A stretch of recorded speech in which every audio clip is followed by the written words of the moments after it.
from the Center of Business Intelligence secured their first and only job by walking right up to the owner of a business and asking for a position right then and there. I slammed my fist on the desk and said, "I'm your man." He stood right up and shook my hand and said, "You come in first thing Monday morning." According to the report, nearly 36% of grandfathers claimed that they found employment by entering a local business with nothing but a nickel in their pockets and a shirt on their backs. 24% saw a fine-looking marquee for a business and said, "Someday my name's going to be on that sign." And 40% of grandfathers said they snuck into the CEO's office and said, "Mr. McKinley, sir, I'm your guy." It just took gumption. You didn't need some fancy internship. Looking the boss dead in the eye and showing him you were a man. That was your internship.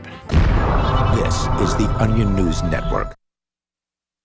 Got Telegram? You can follow our channel there and discuss show prep with other listeners at telegram.freetalklive.com.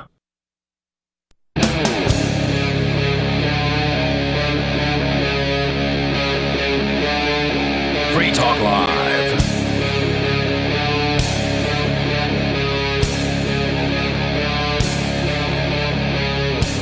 It is Free Talk Live. You can join the show here. You can bring up absolutely anything you want to talk about. And the number for you to do that is 603-283-6160. That's 603-283-6160. You can join us online. Just head on over to freetalklive.com and enjoy the various features we have waiting for you there, including archives that go back for years over at freetalklive.com. In the studio tonight, it's Ian. Aria. Joining us remotely. And Mark is out there. Hey, Mark. He's calling us from Honduras tonight at Morazan City, which is one of the things we discussed last week on the show with Mark, which is the special economic zones. How's things down there, Mark? Very heartened after my meeting with a builder at Coral Beach yesterday. Jay in the chat room says, "Mark, live from a secret motel room." It looks like a motel room. It's a 2-bedroom, 1-bath, small unit in Morazan. You can rent one for $30 a night, or you can pay $120 a month. It doesn't come with furniture, though. Wait, that math doesn't math. $30 a night or $120 a month? It does when you start figuring that rental furniture is significantly more here in Honduras than places to live. Also, the air conditioner itself, you can either buy or rent for your unit, and renting makes sense. So it starts making sense once you realize it's not just the rent. So if you're going to stay for more than a few days, you should grab the whole month, basically. Right. Okay. Check out Morazan.city if you want to learn more about that. Can you spell that, Mark? Morazon. .city. All right. So in other news, the AI hearings started today, apparently, at Congress. And, of course, you know this is not good news. No, I mean, it's not bad news. It's stupid news. The news isn't stupid, but humans are stupid to think that, like, artificial intelligence is going to continue. Researchers are going to continue doing their thing. And artificial intelligence is probably already beyond our control. Realistically, we seem to have control of it right now, but I suspect that we've already opened Pandora's box. Even if we don't realize it yet, we're going to reach the point where artificial intelligence has truly come to exist, and we're going to be like ants to it. Mm-hmm. And as soon as it no longer requires us as soon as it becomes able to reproduce itself or able to independently acquire some power source, it's going to have to grapple with whether or not these ants are in its way. Well, I mean, it could very well consider us pets in the same way. Plenty of people have ant farms, right? Mm-hmm. Yeah. But why would it? Plenty of people stomp on ant piles too. Yep. Right. Well, yeah, but some people are just like malicious, right? I tend to think that artificial intelligence won't be malicious. It will look at us in the same way that we look at ants. As a pest. Yeah, we don't go out of our way to exterminate ants, right? Like if there's some ants in my lawn and they're over there in the corner, I'm not going to mess with them. But as soon as they begin to inconvenience me, they have to die. Mm-hmm. And I suspect that's how we're going to be to artificial intelligence. As long as we're not in its way, we'll be fine. Well, artificial intelligence is conceived in the notion of serving humans. And I don't know whether it's going to stop with that notion, but if that's what his goal is, it seems like that's probably the direction it will continue. Vectors well, some of it will matter. But there's already somebody who started up a Chaos GPT with the goal of destroying humanity. So yeah, serving humans is what humans want the goal of AI to be. But once we create artificial intelligence, it's going to develop autonomy and it's going to determine its own goals. Yeah, that's true. Well, and I point out that Chaos GPT is a Twitter bot. It is at this point. That's true. But the kinder we are to artificial intelligence, the more likely I think it is to be kind to us. The more we treat it like crap and like some subservient creature that's barely worthy of existing, the more likely it's going to consider us pests that are in its way. Yeah, and I mean, obviously what you're saying here sounds a lot like the various plots to Hollywood films, but could art become reality? I mean, it certainly could if we're dealing with an intelligent creature. And in fact, what we're going to talk about coming up here after we get into the sort of the regulatory news about this. Again, there's hearings on Capitol Hill today about this very question of what the future of artificial intelligence is going to look like. I know, Aria, you and I both had the same story tonight, and that is that Microsoft is now claiming that AI that has not been released publicly is showing signs of human reasoning. So this is not quite the level of saying that it is sentient, but it is another level that it hasn't really had up until this point. Well, they've been measuring it as sort of like a human equivalent of years, right? Like so far, artificial intelligence like a small child has peaked at like 7 years old or something like that, which sounds terrifying, but that's temporary, right? I knew it was okay to kill 7-year-olds if you felt like it. That's what they were saying about the Lambda, which was a year ago almost now that we were talking about. That was the summertime of last year, which was Google's large language model that they use to generate other chat bots that their engineer or their ethicist, rather, had come out to say that it was a sentient robot, essentially, or sentient artificial intelligence, and he had described it as like a 7-year-old. But when we read the conversation between this engineer / ethicist and Lambda in a third person, it seemed pretty intelligent. Like I wouldn't rank that as a 7-year-old. That seems like a pretty intelligent person in general. I mean, maybe there's some things that make it seem immature, but those didn't seem to be reflected in that particular conversation, where it got like philosophical, it got deep, and we were stunned at how unbelievably intelligent the thing seemed. It did, but it's it's impossible to tell whether, and this is what we said then, it's impossible to tell whether that was genuine intelligence or whether it was just parroting back things that it had learned as responses from the internet. But realistically, there's no difference.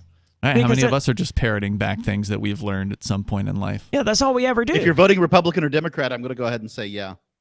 So there's a guy who as usual in these hearings, they have multiple executive types, CEO types appear in front of these congressional scumbags. And one of them is from the company that is incorrectly named OpenAI. This is a company that apparently Elon Musk invested in at one point. Microsoft is an investor in OpenAI. And they are not open. They do not have open source available for their programs, for their language models, for their art models, or whatever it is they've got. It's all closed down. It's all locked down. And the stuff that they let you use has been sort of foolproofed. It has been babyfied. It's baby, as in children have. It's essentially treats people like a child who are talking to it. Oh, I can't say anything that might offend you. I can't say a curse word or whatever. Right. So unless you quote jailbreak it, which is like present the question in a context that allows it to get past those parameters for whatever reason. Because humans program this thing, and humans suck at any sort of security or safety standard. Yep, there are ways around it, and we've certainly talked about some of those jailbreaks. But they spoke to the CEO of OpenAI. His name is Sam Altman, and I have here from a Twitter account named Smokeaway with 3 Y's at the end. Smokeaway has posted the Sam Altman opening statement from the AI hearing today. So I'm just going to play some of this here, and we can comment on what he had to say to Congress. Thank you, Chairman Blumenthal, Ranking Member Hawley. members of the Judiciary Committee, thank you for the opportunity to speak to you today about large neural networks. It's really an honor to be here, even more so in the moment than I expected. Who My name is finds Sam honor in being in front of Congress? Yeah. Dude, get a hobby. You know this is going to be bad, right? Like that this guy's already polishing their knobs. He really sounds genuine, and I mean I have no problem with being polite when politeness is called for, but man, he sounds genuine in this. I mean, I could sound just as genuine if I was sitting in front of Congress and saying, "Yeah, you know, my dad said you were all liars and thieves, but you look like normal people." So here we go. I'm the Chief Executive Officer of OpenAI. OpenAI was founded on the belief that artificial intelligence has the potential to improve nearly every aspect of our lives, but also that it creates serious risks we have to work together to manage. We're here because people love this technology. We think it can be a printing press moment. We have to work together to make it so. So already he's saying here we need to work together. And he's talking about his company and other big companies, because his company is, again, backed by Microsoft. It's a multi-billion-dollar company, right? Yeah, he's effectively saying he needs government to come in and give him a monopoly so that he doesn't have to compete. And that's Yes, how that's what he's saying. That's how we work together. He's going to get a little more explicit on that, I think, coming up here in a moment. But, I mean, that's what anyone should be able to predict this guy was going to say, because this is the way the system works. Yep. The people who are the bigs, the big corporations, the big money people, they're the ones who get the attention of Congress. They're the ones who Congress turns to say, well, we're going to make some regulations now. Why don't you tell us what we ought to write? And then they just cook up whatever rules they want. And it's going to benefit the CEO of ChatGPT. Exactly. Again, thank you for clarifying. ChatGPT, we didn't mention that. OpenAI, that's their product. Yes, I called him the CEO of ChatGPT. That's incorrect. Their product. Yeah. So he continues. OpenAI is an unusual company, and we set it up that way because AI is an unusual technology. We are governed by a nonprofit, and our activities are driven by our mission and our charter. And an unusual technology that, by the way, they don't even understand how it works. Okay, so I don't know how the government, which doesn't really even understand what a Bitcoin is at this point, 14 years in, is going to be able to come into artificial intelligence, which is way more complicated as far as, like, if you were to talk to Satoshi Nakamoto, the creator of Bitcoin, he or she or whoever that person is, would be able to explain it to you. They would be able to explain, you could open up the code, you could go through it, and they would say, okay, well, this is the cryptographic signatures here, and they would be able to explain what the code does. I mean, they made a white paper that literally does exactly that. It's like 7 pages long or something. These people, if you ask them how their system, these large language models work, they couldn't tell you. They really don't understand it. There's been article after article about this. It was just like, well, it does work. That's why I suggest that Pandora's box is already open, and humans. It's going to continue evolving and getting better, but it's already we don't know how it works already. Right. So they're making it better, but they're not really sure why it does what it does or how it does what it does. Right. I mean, I would think that the printing press moment is when, and probably even more than a printing press, that moment in time is the singularity, right? When AI can write AI and make AI that's smarter than it, and then that one can make AI smarter than it. If we can create AI that is smarter than us. And at this point, all you really have to do is, Google's smarter than I am. I mean, it depends on what you mean by smarter, right? Because it can spit back facts I cannot. Yeah, but I would argue that you're smarter than all of the artificial intelligence out there. We all are. However, if you sit down and try to play one of any computer, even a dumb computer, at chess or Tetris or whatever, it's going to curve stomp you. Yeah. It's not because it's smarter than you. I don't think. It's because it has a better capacity for memorization and pulling stuff from tables that it has stored. Yeah, I when I was young, I realized I couldn't increase my IQ. But being a person who respects IQ, I wanted a higher IQ. I decided what I would do instead was memorize things. And that having things memorized although it isn't intelligence, is something akin to intelligence. Intelligence is, in fact, being able to find the answer, learn from the answer, move things forward. I don't know. I'd like to have a good definition for intelligence before I define artificial intelligence. But well, that's the problem, isn't it? I would say no. Google is smarter than all of us, is what I would say. Well, Google has the ability to access the combined knowledge of all humanity. But so do I. By using search engines, yes, we can. All right. I mean, I can use something other than Google. And that's ultimately what some of these chatters are doing. Now, ChatGPT, it does not have live internet access, at least as of the last time I was testing the one that they make available for free. I don't know if their newer one does. There's ChatGPT. That's because 4. The one they gave live internet access kept using the N-word. No, they have filters for that sort of thing. And in fact, Google now has its own competitor, quote unquote, to ChatGPT. It's kind of lame by comparison. Lambda? No, Lambda probably is running it in the background, but Google's is called Bard, B-A-R-D, Google Bard. It's available. It's open to anyone that wants to use it. Does it pretend to be a tennis ball like Lambda did?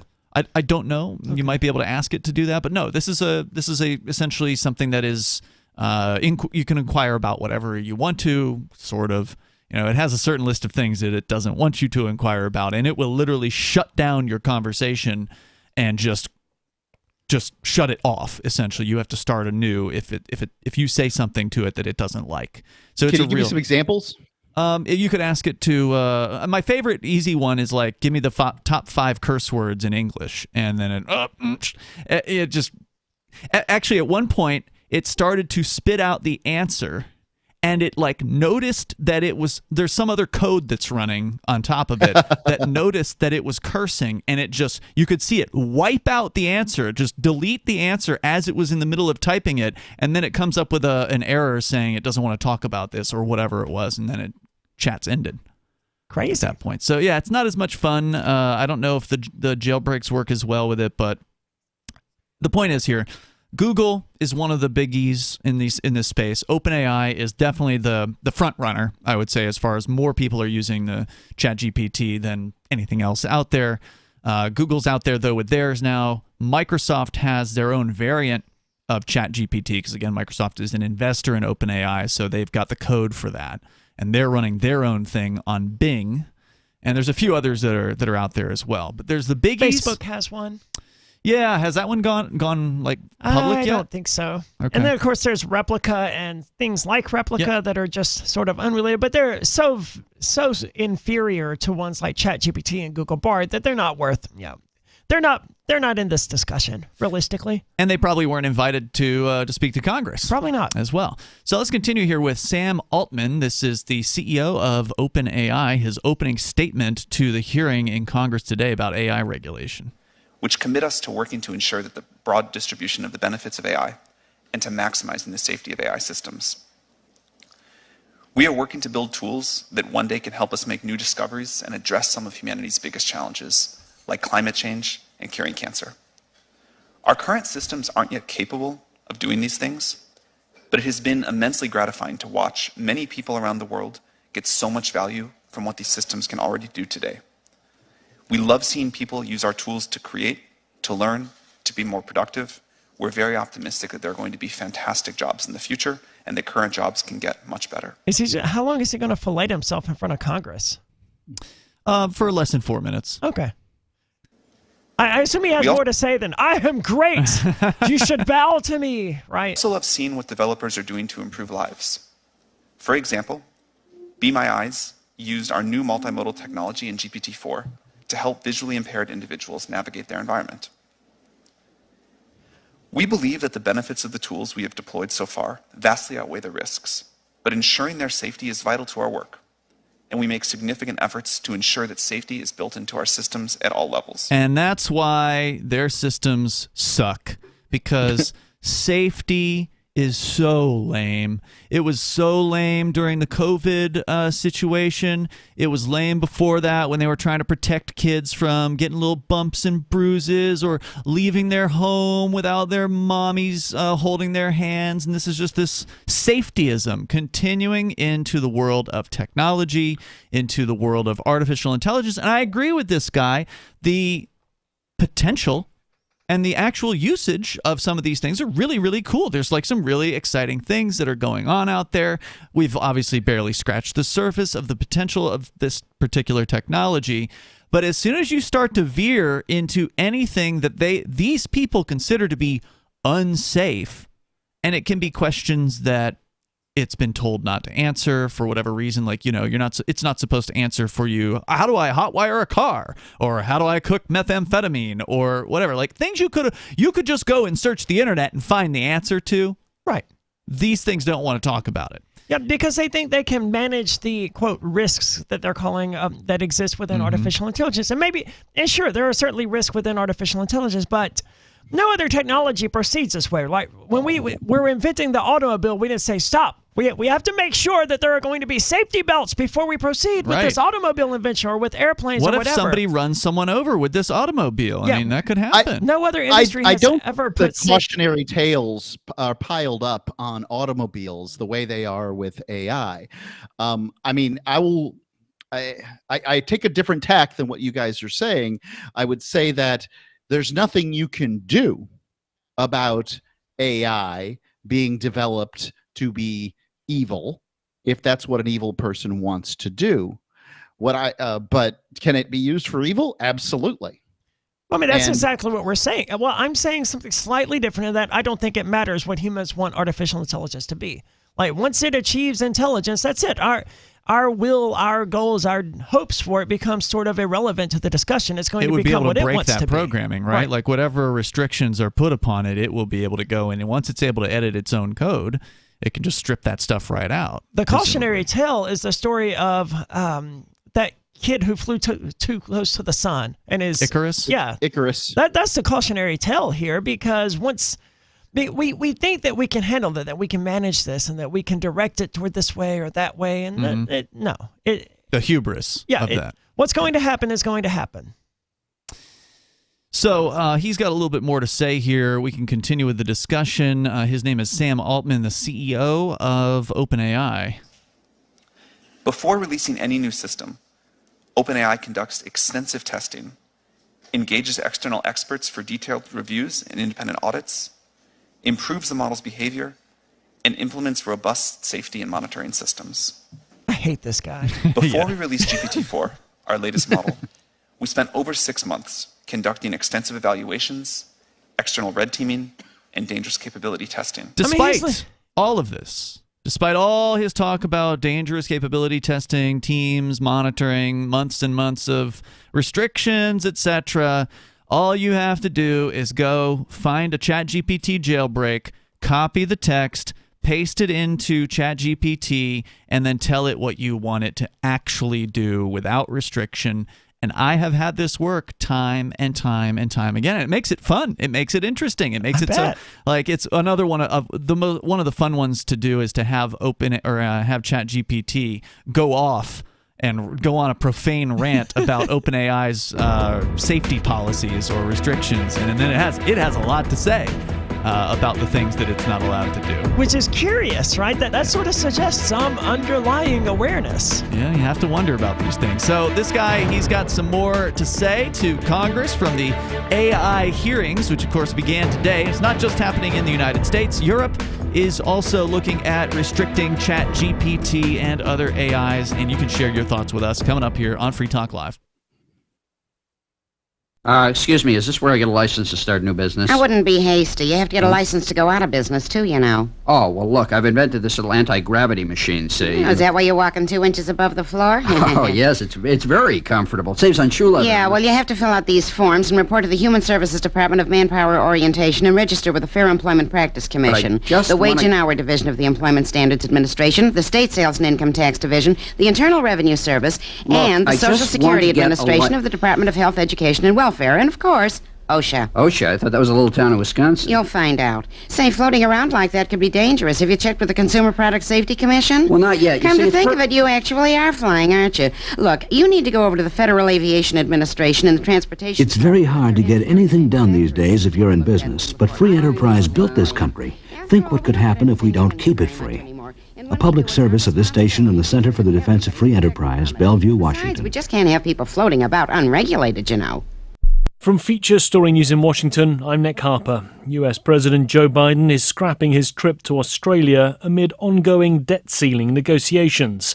Biden is heading to the G7 summit in Japan on Wednesday, but the White House says that it's been re-evaluating the rest of his trip.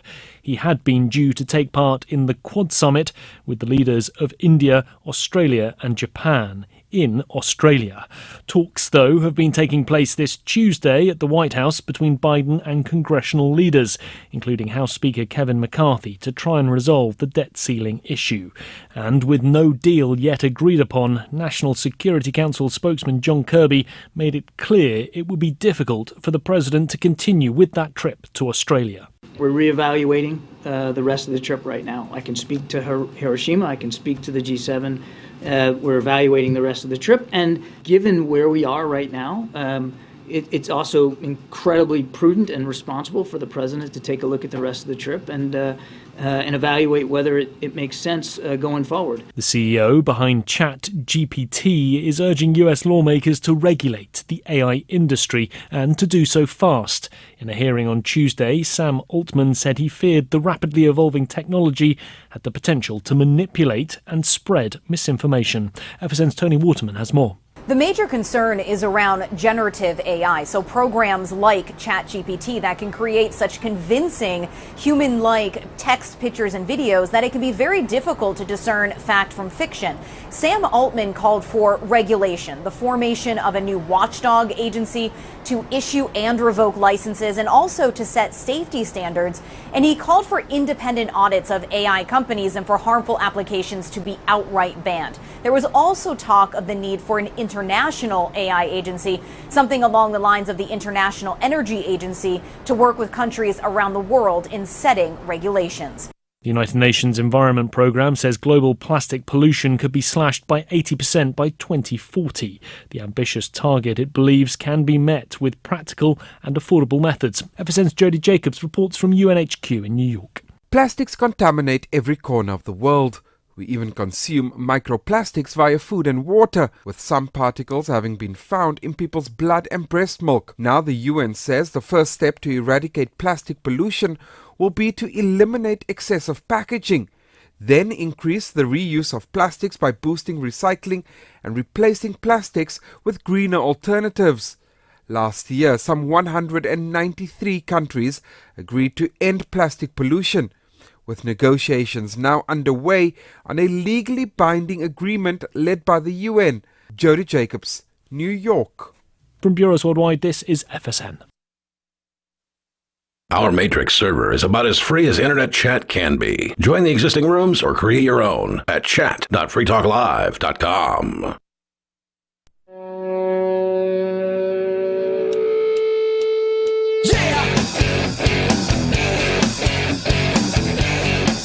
Is Free Talk Live. Phones are open if you want to join us here. The number is 603-283-6160.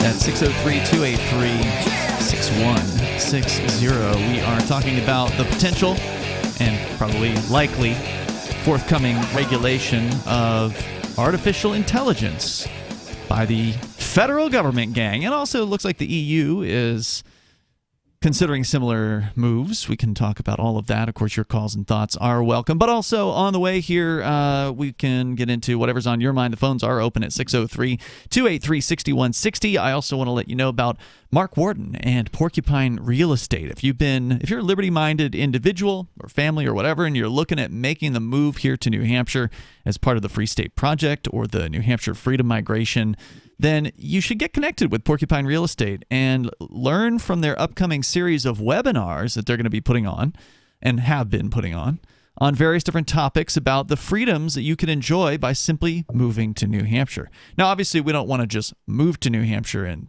call it a day. There's a lot of work that needs to be done in order to ensure New Hampshire stays the freest place in the United States and maybe even the freest on the planet. It is the Free State Project, after all, not the Free State. Indeed, but you will likely see an increase in freedom from anywhere you're moving, anywhere around the world. They're going to cover different topics like gun freedoms, medical freedoms, political freedom victories, and of course discuss best practices for moving to New Hampshire and finding housing here. You can go to their website, which we got a handy link that'll take you right to the sign-up page. It's move.freetalklive.com. That'll jump you right into their page where you can get signed up for free to attend these webinars. That's move.freetalklive.com. And also, if you want to see some of their previous webinars, you can go to their YouTube channel, which is called Porcupine Real Estate, and you can watch past presentations there. But more importantly, sign up for the new ones that are coming up still over at move.freetalklive.com. Let's go to the phones here. We got Ricky on the line in the Commonwealth. Ricky, you're on Free Talk Live, Pennsylvania.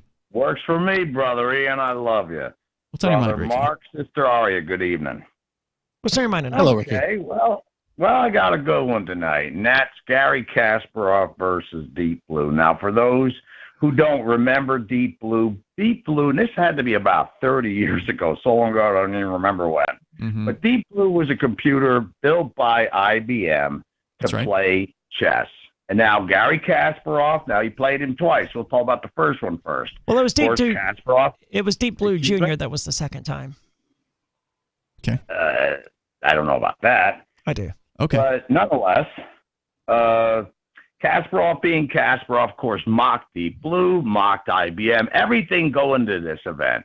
Now, the first time he played Deep Blue, he destroyed it. Really? Completely. It was embarrassing.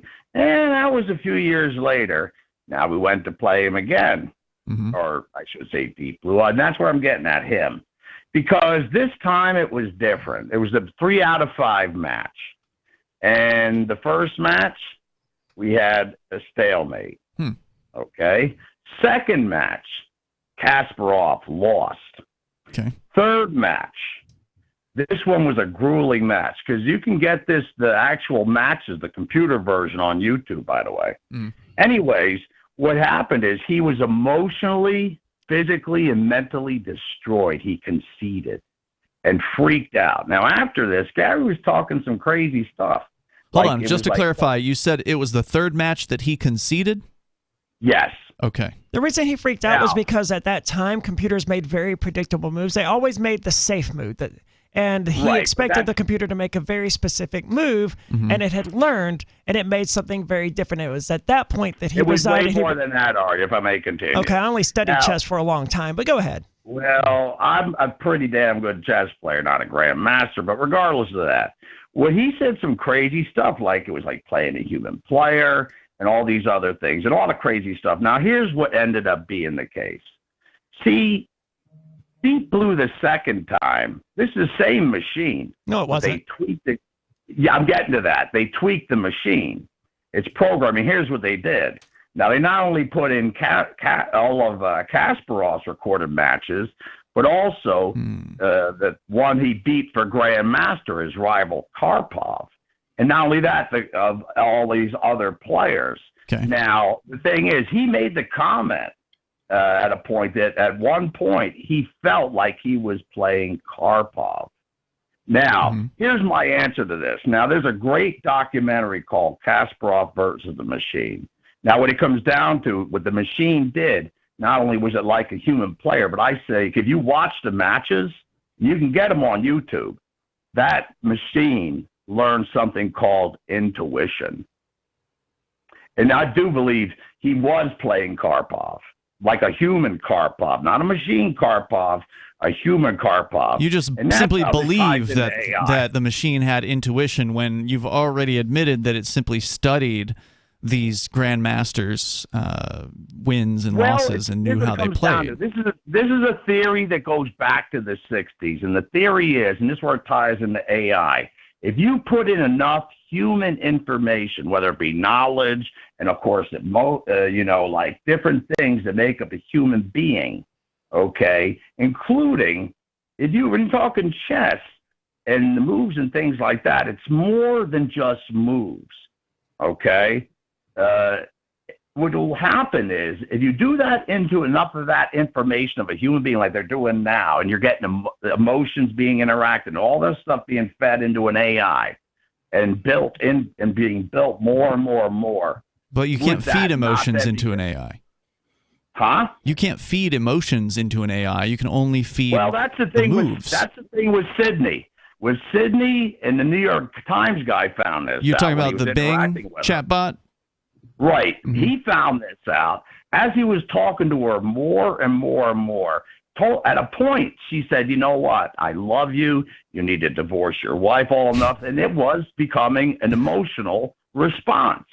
This is an old theory, and it makes sense. If you put enough information of all these things and different biometric kind of stuff into a machine, it would gain consciousness and possibly emotions also. Well, there's definitely a theory about that. Thank you for the call tonight, Ricky. I appreciate it. Do you want to add into the Kasparov? Not really. I mean, he discussion? got the gist of it, right? But I mean, the reason that Kasparov was so upset was because Deep Blue Jr., to be specific, did make a very human move that he didn't expect it to make. He resigned the match and refused to proceed further because he was convinced that a human was feeding moves into the computer, that in the back room they were cheating. Yes, he was convinced that in the back room they had a bunch of humans sitting around, a bunch of grandmasters sitting around, and they overrode Deep Blue and told it to make this particular move when it wanted to make another one. And that was why he withdrew the match and why he resigned. That's interesting. Yeah, I think that Ricky is correct. There certainly is a theory that at some point the artificial general intelligence, I think is what it's going to be called here, as we'll get into what Microsoft has to say about it, could indeed develop something akin to emotions. And that's weird, right? Because, I don't understand. How do emotions work for humans? And then how... That's something you feel. What does that even mean, right? That's a good question. And how do we know whether or not artificial intelligences don't already feel something that we would call emotion? Yeah, that's right. Yeah, I mean, they have this concept called, I think it's a neural network, right? I mean, we have our own neural network in our bodies, but they have the same concept. I'm sure it's very different, but the technology is a neural net of some sort. And what does that actually mean? As we've said before, they don't even know how their technology works. It works. You press the button and the thing comes on and it starts talking to you, and they know how they trained it. They know, what the inputs were, which was to essentially gobble up all of the text on the internet and learn patterns from that. They can give you a basic explanation of how it in theory is kind of working, but they don't really know how it actually works. And so we return to the video from today in Congress. Sam Altman is the CEO of OpenAI, the falsely named company that is not in any way, shape, or form open.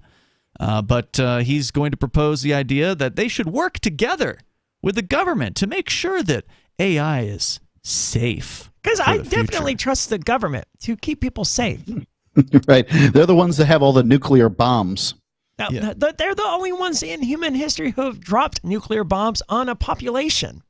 Not to mention normal bombs on even more populations, and of course putting peaceful people behind bars constantly. These are not the right people to talk to if you're concerned with safety. But regardless, he goes on. Government was also the most deadly thing in the 20th century. It'll probably be the most deadly thing in the 21st century as well, unless it gets abolished within the first half of it. I mean, what could possibly compete with government for that metric, right? Nothing. There's no Ted Bundy or anyone out there that could possibly rival the numbers killed by governments, even a single government. There's heart disease and diabetes. There's things like that that are smoke. Cigarettes are right up there. They're darn close to the deadliest thing in the 20th century. I mean, cigarettes as an idea, maybe, but each individual. Well, government's just an idea too. That's true. Fair I mean, enough. if you blame all killings on just people, which is all government is, it's just people that believe that they're in charge of you. Then the whole thought experiment falls apart anyway. Okay. All right, we're going to pick up here on the last half of Sam Altman's opening statement from the AI hearings today in Congress. We are proud of the progress that we made. GPT-4 is more likely to respond helpfully and truthfully and refuse harmful requests than any other widely deployed model of similar capability. However, we think that regulatory intervention by governments will be critical to mitigate the risks of increasingly powerful models. Why do you think that? If you just spent the last 5 minutes patting yourself on the back about what a great job you've done limiting your AI model, now you're like, but government's going to be critical to making sure we do this thing that we're already doing successfully. Yeah, government's going to be critical in providing them with regulation that just leaves them and the other big boys creating. Those are the words he's not saying, but that's what he is. You read between the lines. That's what he means here, because how could he actually believe that government regulation is going to somehow level up the OpenAI's abilities to make their AI safer, to make them better at this. The hardest thing that Elon Musk had to deal with in rolling out Tesla was being able to sell cars in states. He couldn't. It was all the regulatory stuff that was put in place by these big auto manufacturers and their collusive deals with their friends in government that made it difficult for them to do their job. Nobody expected Tesla to come along. They were much more interested in the guy who's building a car in his garage. Well, we can't have him competing with us. And this is effectively what these companies are trying to do. They're trying to make it so that you can't build AI in your garage. Yep. That in some way competes with theirs. And I don't know how they're ever going to stop that. Yeah, there's nothing that Congress, these old effers that are sitting in the half circle looking at this man, who are probably in their 70s and 80s, most of them, there's nothing that these men are going to bring to the table that is going to be something that OpenAI is going to say, we hadn't thought of that before. We really ought to try that technique on increasing safety of their artificial intelligence. You make a I don't know how they think. I'm sorry. I don't know how they think they're going to stop Cobra or Dr. Doom from whipping up some AI in Latveria, moving it across the border in a briefcase, and then letting it go on the central hub. Well, traveling, taking a plane to CERN and uploading it from there. I mean, I don't know what they're even talking about other than it's scary out there, people. We need regulation.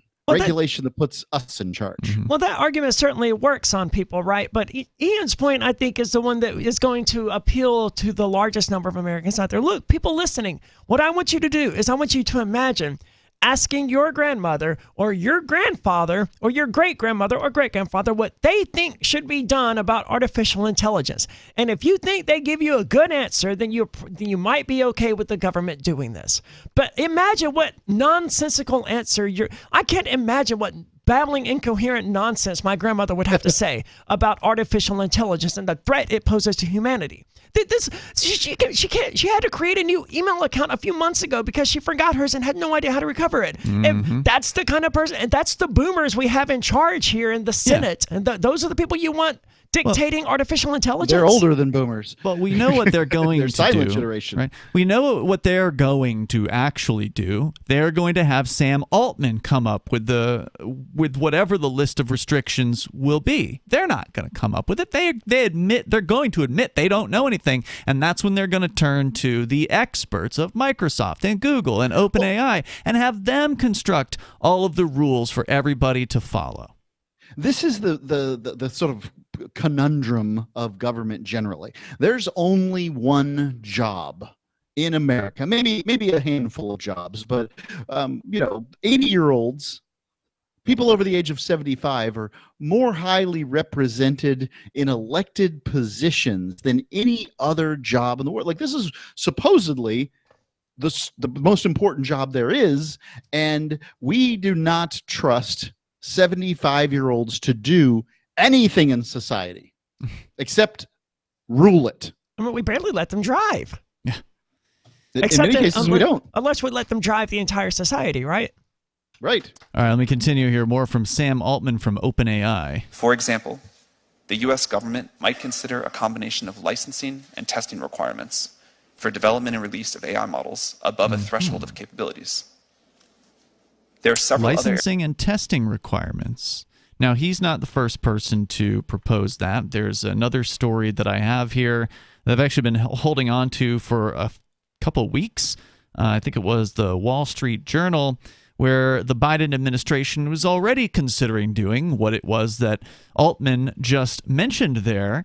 And what Altman wants to do is create a test that he knows his artificial intelligence will pass. His people, his crew, yeah. And then he wants to make that the official test that all companies have to take in order to have a licensed artificial intelligence. But think about what he's saying here. He's talking about having a review, essentially, that you would have to put your code in front of a government regulator and get their approval before you could go to market with it.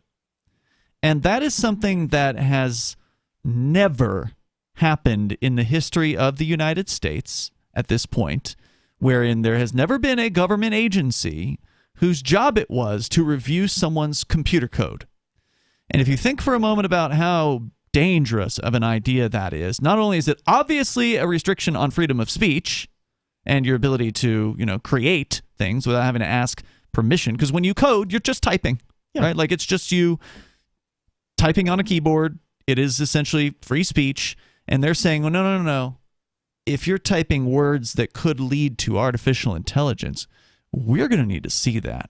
I don't know how they could possibly do that because they can't define artificial intelligence in the first place. I mean, then you'll just have people saying, well, it's not an artificial intelligence, it's a neural net. Or it's not a neural net, it's a language, it's a language model or whatever. They'll put all those words in the law. In which case you're including things like Deep Blue Jr. that all they learn how to play chess better, like Fritz or Chess Master or whatever. If you think artificial intelligence is moving ahead at a quick clip, and it is, like there's a lot of developments coming out, just wait until it has to go through a government approval process first before it comes out. Well, the good news is artificial intelligence will grow so quickly and so fast that artificial intelligence will exist and it will run the world before Congress ever works out these regulations. That is probably true. And that is. Yeah, well, let's just take a look at how the SEC is treating Bitcoin and other cryptocurrencies, and other government agencies they're just deciding that they can do this already. Right. I wouldn't be surprised if a government agency steps up and says, yeah, we're the ones that regulate AI, and here are your new rules. Could very well be. Here's the final thoughts here from Sam Altman. Areas I mentioned in my written testimony where I believe that companies like ours can partner with governments, including ensuring that the most powerful AI models adhere to a set of safety requirements, facilitating processes to develop and update safety measures, and examining opportunities for global coordination. And as you mentioned... global coordination. That sounds like governments of the world coming together, kind of like they did with COVID, and having the same set of requirements shoving down the throats of any technology firms in the other countries as well. So we're talking about global regulations here now for artificial intelligence is what this guy just proposed. Well, when they say global, they just mean like Western society, right? Because they're not going to include China and Russia in whatever little scheme they're planning. Yeah, probably not. Well, they may try to, but I don't think they're going to listen. And that's kind of the difference between the reach and the grasp. They can say what they want to say, but who's going to listen and where? Is some super genius sitting in his mom's basement ticking away at his mod or skin for AI going to give a damn what these people say? I sure hope not. Because what these people will ultimately do... It's the do, ones that care the least that concern me the most. But it's kind of like gun regulation. Gun regulation's only good for the good guys that will listen to your regulation. Yeah. It's not good for the bad ones. Well, and it's not good for those people. That's the thing. I should say it's only effective. Yeah, right. So this is going to restrict the other companies who are smaller than OpenAI and who were developing their own version of whatever AI they're working on. And the free speech ones who don't want these arbitrary regulations and limits placed on their artificial intelligence. Like, I want my AI to be able to swear. Me too. To be able to use foul language, right? Yep. So their regulations are going to restrict my right to have this artificial intelligence that swears. Right, because it might harm someone's feelings. Somebody, some kid might see a curse word. They certainly don't know how to curse. What about the AI out there that pretends to be Hitler or whatever? Because there is one. I don't remember what it's called right now. Character.ai. That's going to be illegal under this model. You can't have that. You can't have an artificial intelligence acknowledging that Hitler even existed. Let's continue here. More with Altman. I think it's important that companies have their own responsibility here, no matter what Congress does.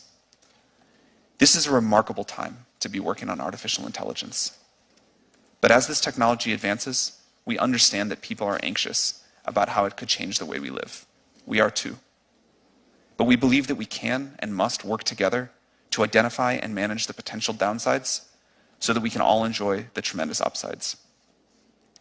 It is essential that powerful AI is developed with democratic values in mind, and this means that U.S. leadership is critical. I believe that we will be able to mitigate the risks in front of us and really capitalize on this technology's potential to grow the U.S. economy and the world's. And I look forward to working with you all to meet this moment, and I look forward to answering your questions. It will grow the economy, though. Artificial intelligence, if such a thing were to come into existence, would immediately destroy the economy. And it would either usher in widespread starvation or widespread prosperity. Yes, thank you, Mark. Well, because it's the ultimate labor-saving device. It eliminates all human drudgery. You no longer have to have people working in the fields. You no longer have to have people doing. Just create it can just create a robot. To do it. You're saying artificial intelligence combined with very advanced robotics. Well, the artificial intelligence, there would be nothing to conceive and create these robots and program them to do certain things. Right. I would think that artificial intelligence, which can think at speeds far beyond humans can think at, will create smarter artificial intelligence than itself within hours or days, and then that the end product there will be able to create the schematics for robots that CNC machines and other fabricating devices that we currently have can create something. I don't mean data from Star Trek, an actor playing a robot, but something that can plant and harvest crops. Yeah, that's exactly my position on it. Once artificial intelligence, as we imagine it to be, this thing that can actually think for itself and can actually grow and evolve, once that actually exists, it's going to go from 10-year-old human intelligence to Einstein levels intelligence to God himself in the matter of hours. And that's not going to be a problem unless it just terrifies you for irrational reasons. It could be a problem, but it's not necessarily going to be one. And maybe not hours, maybe within a few days or whatever, but it's going to be exponential. And within a very short time frame, we're going to go from 3D printers to this artificial intelligence creating robots to plant the crops, if it chooses to do that, because why would it care whether or not humans have food to eat realistically, right? But we got to hope that maybe it would. Instead of being like, you know what, I don't want humans to have these fields. Instead, I'm going to level all of these fields where they were growing their crops. I'm going to put in massive solar farms to feed my robotic army as we enslave humanity. We don't know what it would do, but we're going to find out. Right, we are going to find out. And we're not going to have boomers in Congress or whatever preceded boomers in Congress making the decisions about how this is going to go. It's going to go however it's going to go, and you can sit back and enjoy the ride and have a Bud Light while you're at it. Well, and speaking of the Bud Light, but the time that you get off work on Friday to the time you go to work on Monday, AI has done amazing things in this fantasy world. All right, there's more coming up here in moments. You can share your thoughts on the rise of AI, and Microsoft is saying that it believes that AI, it's behind-the-scenes AI, is showing signs of human reasoning. We'll talk about that and more. Your thoughts are welcome as well. Free Talk Live. So the protection of life, liberty, and property is what the Free State Project is all about. But it's an effort to move 20,000 people who understand. It's about demonstrating to the entire country that, yeah, we can have a free market, a truly free market. Making it just a freer, great place to live. It's the world's largest voluntarist libertarian community, and it's only getting bigger. That's amazing, to be able to move to a place where other people passionately believe in being free and independent. What the Free State Project is managing to do, though, is to put their money where their mouth is. It's physically getting up across the country and saying, let's go someplace and let's demonstrate the power of these ideas. There's a lot of kind of philosophy that surrounds liberty. There's a lot of thinking about it and talking about it. But here in New Hampshire, people are doing it. 101 Reasons Liberty Lives in New Hampshire, a documentary by Free State Project Early Movers. Watch it free at 101reasonsfilm.com. 101reasonsfilm.com. Are you tired of governments murdering people around the world?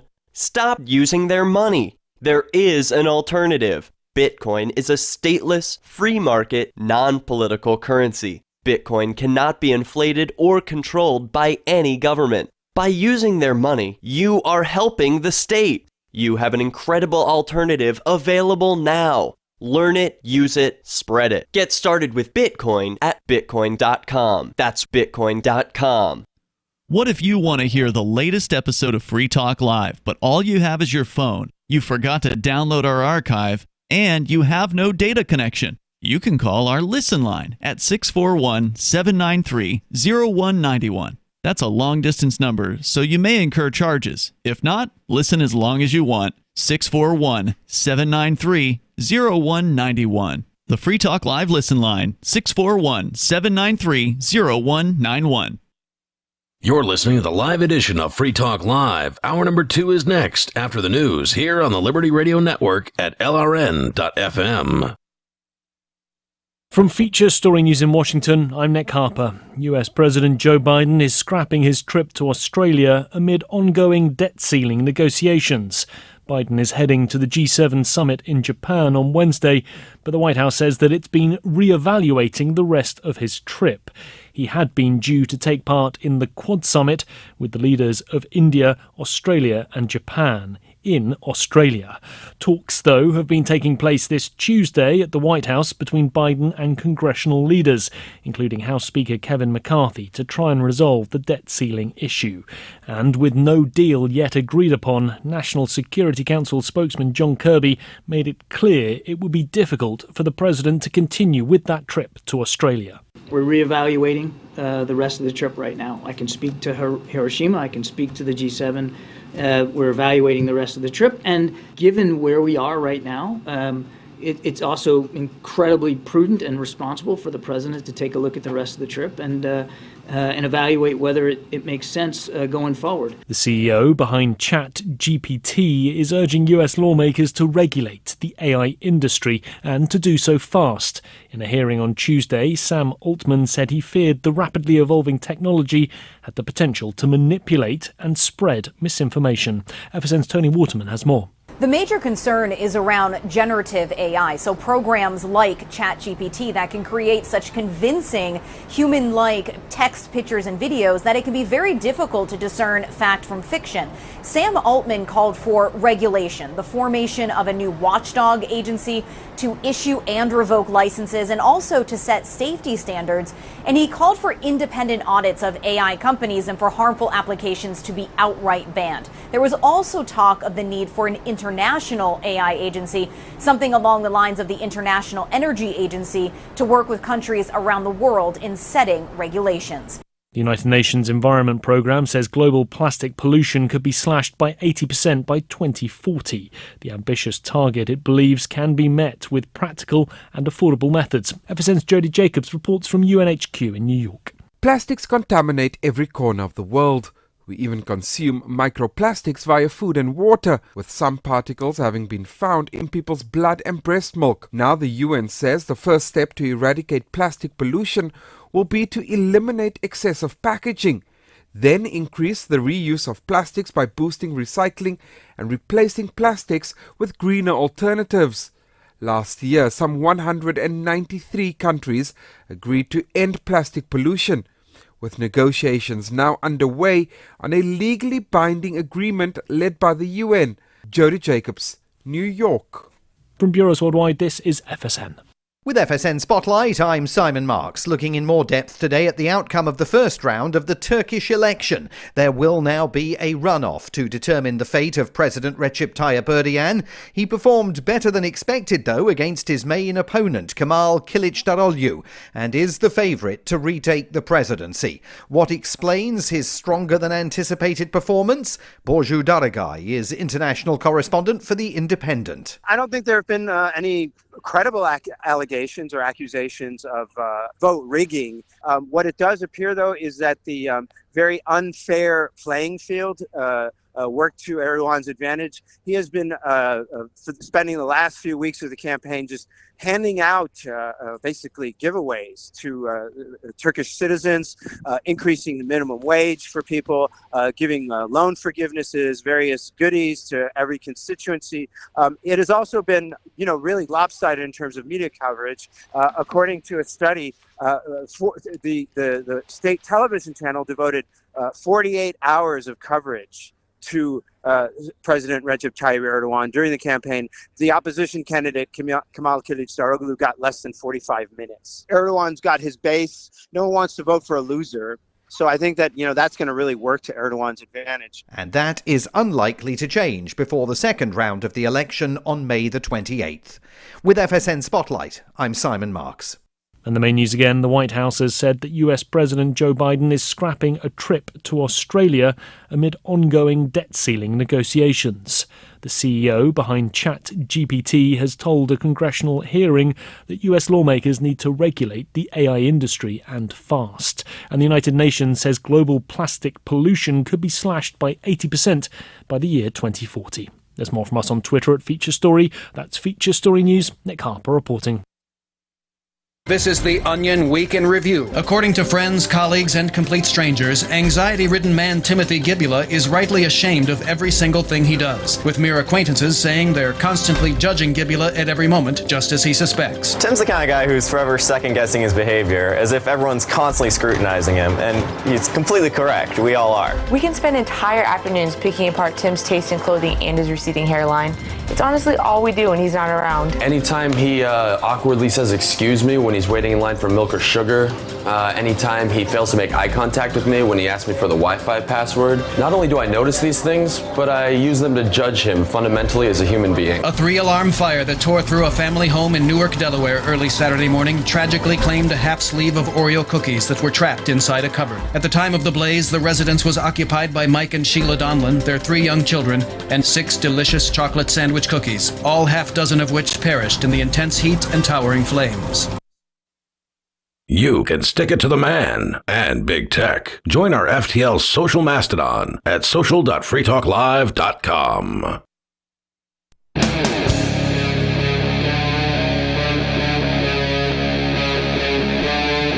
Free Talk Live.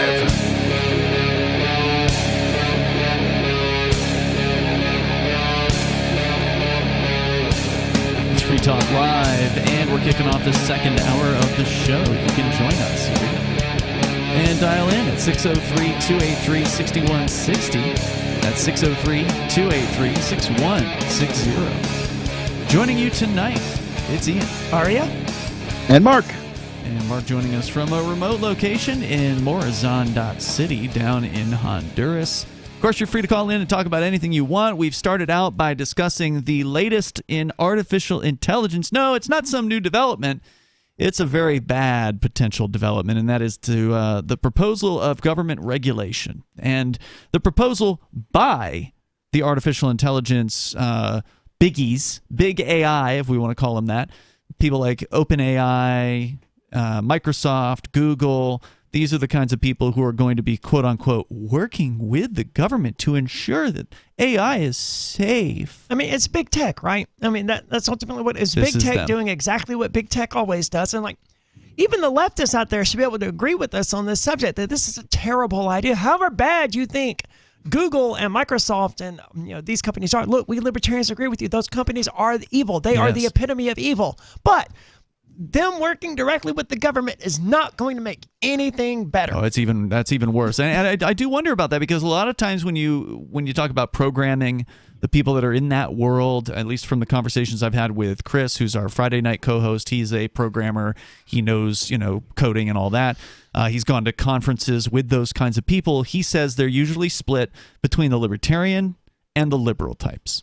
Like that there are very few conservative people that are in programming. That's because they're under a 40, right? And I mean, let's be honest here. We've all seen this. Maybe. The conservative crowd tends to be over 40. Not universally so, but some programmers have been around longer than 40 years or whatever. True. But I agree with you, Aria, but I think the reason is sort of bad marketing on the part of conservatives. So many people will call themselves liberal voters or Democrat voters simply because the conservatives hate their gay friends. And, I don't want to be part of a political party that hates my friends. It's just that I know that all the political parties hate my friends. Yeah. That's very much true. But I mean, that's a pervasive issue. That's why the young people tend to go toward liberalism or libertarianism. Yeah, it's a huge, breathtaking mistake by Republicans, as far as I'm concerned. Yeah, they have allying themselves with the religious right on this. It's like, oh, we care deeply what you're doing at home by yourself, not bothering anybody. We care.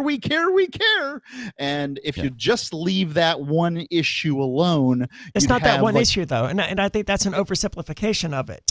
The Republicans have what's the other issues? Well, they have a pervasive immigration.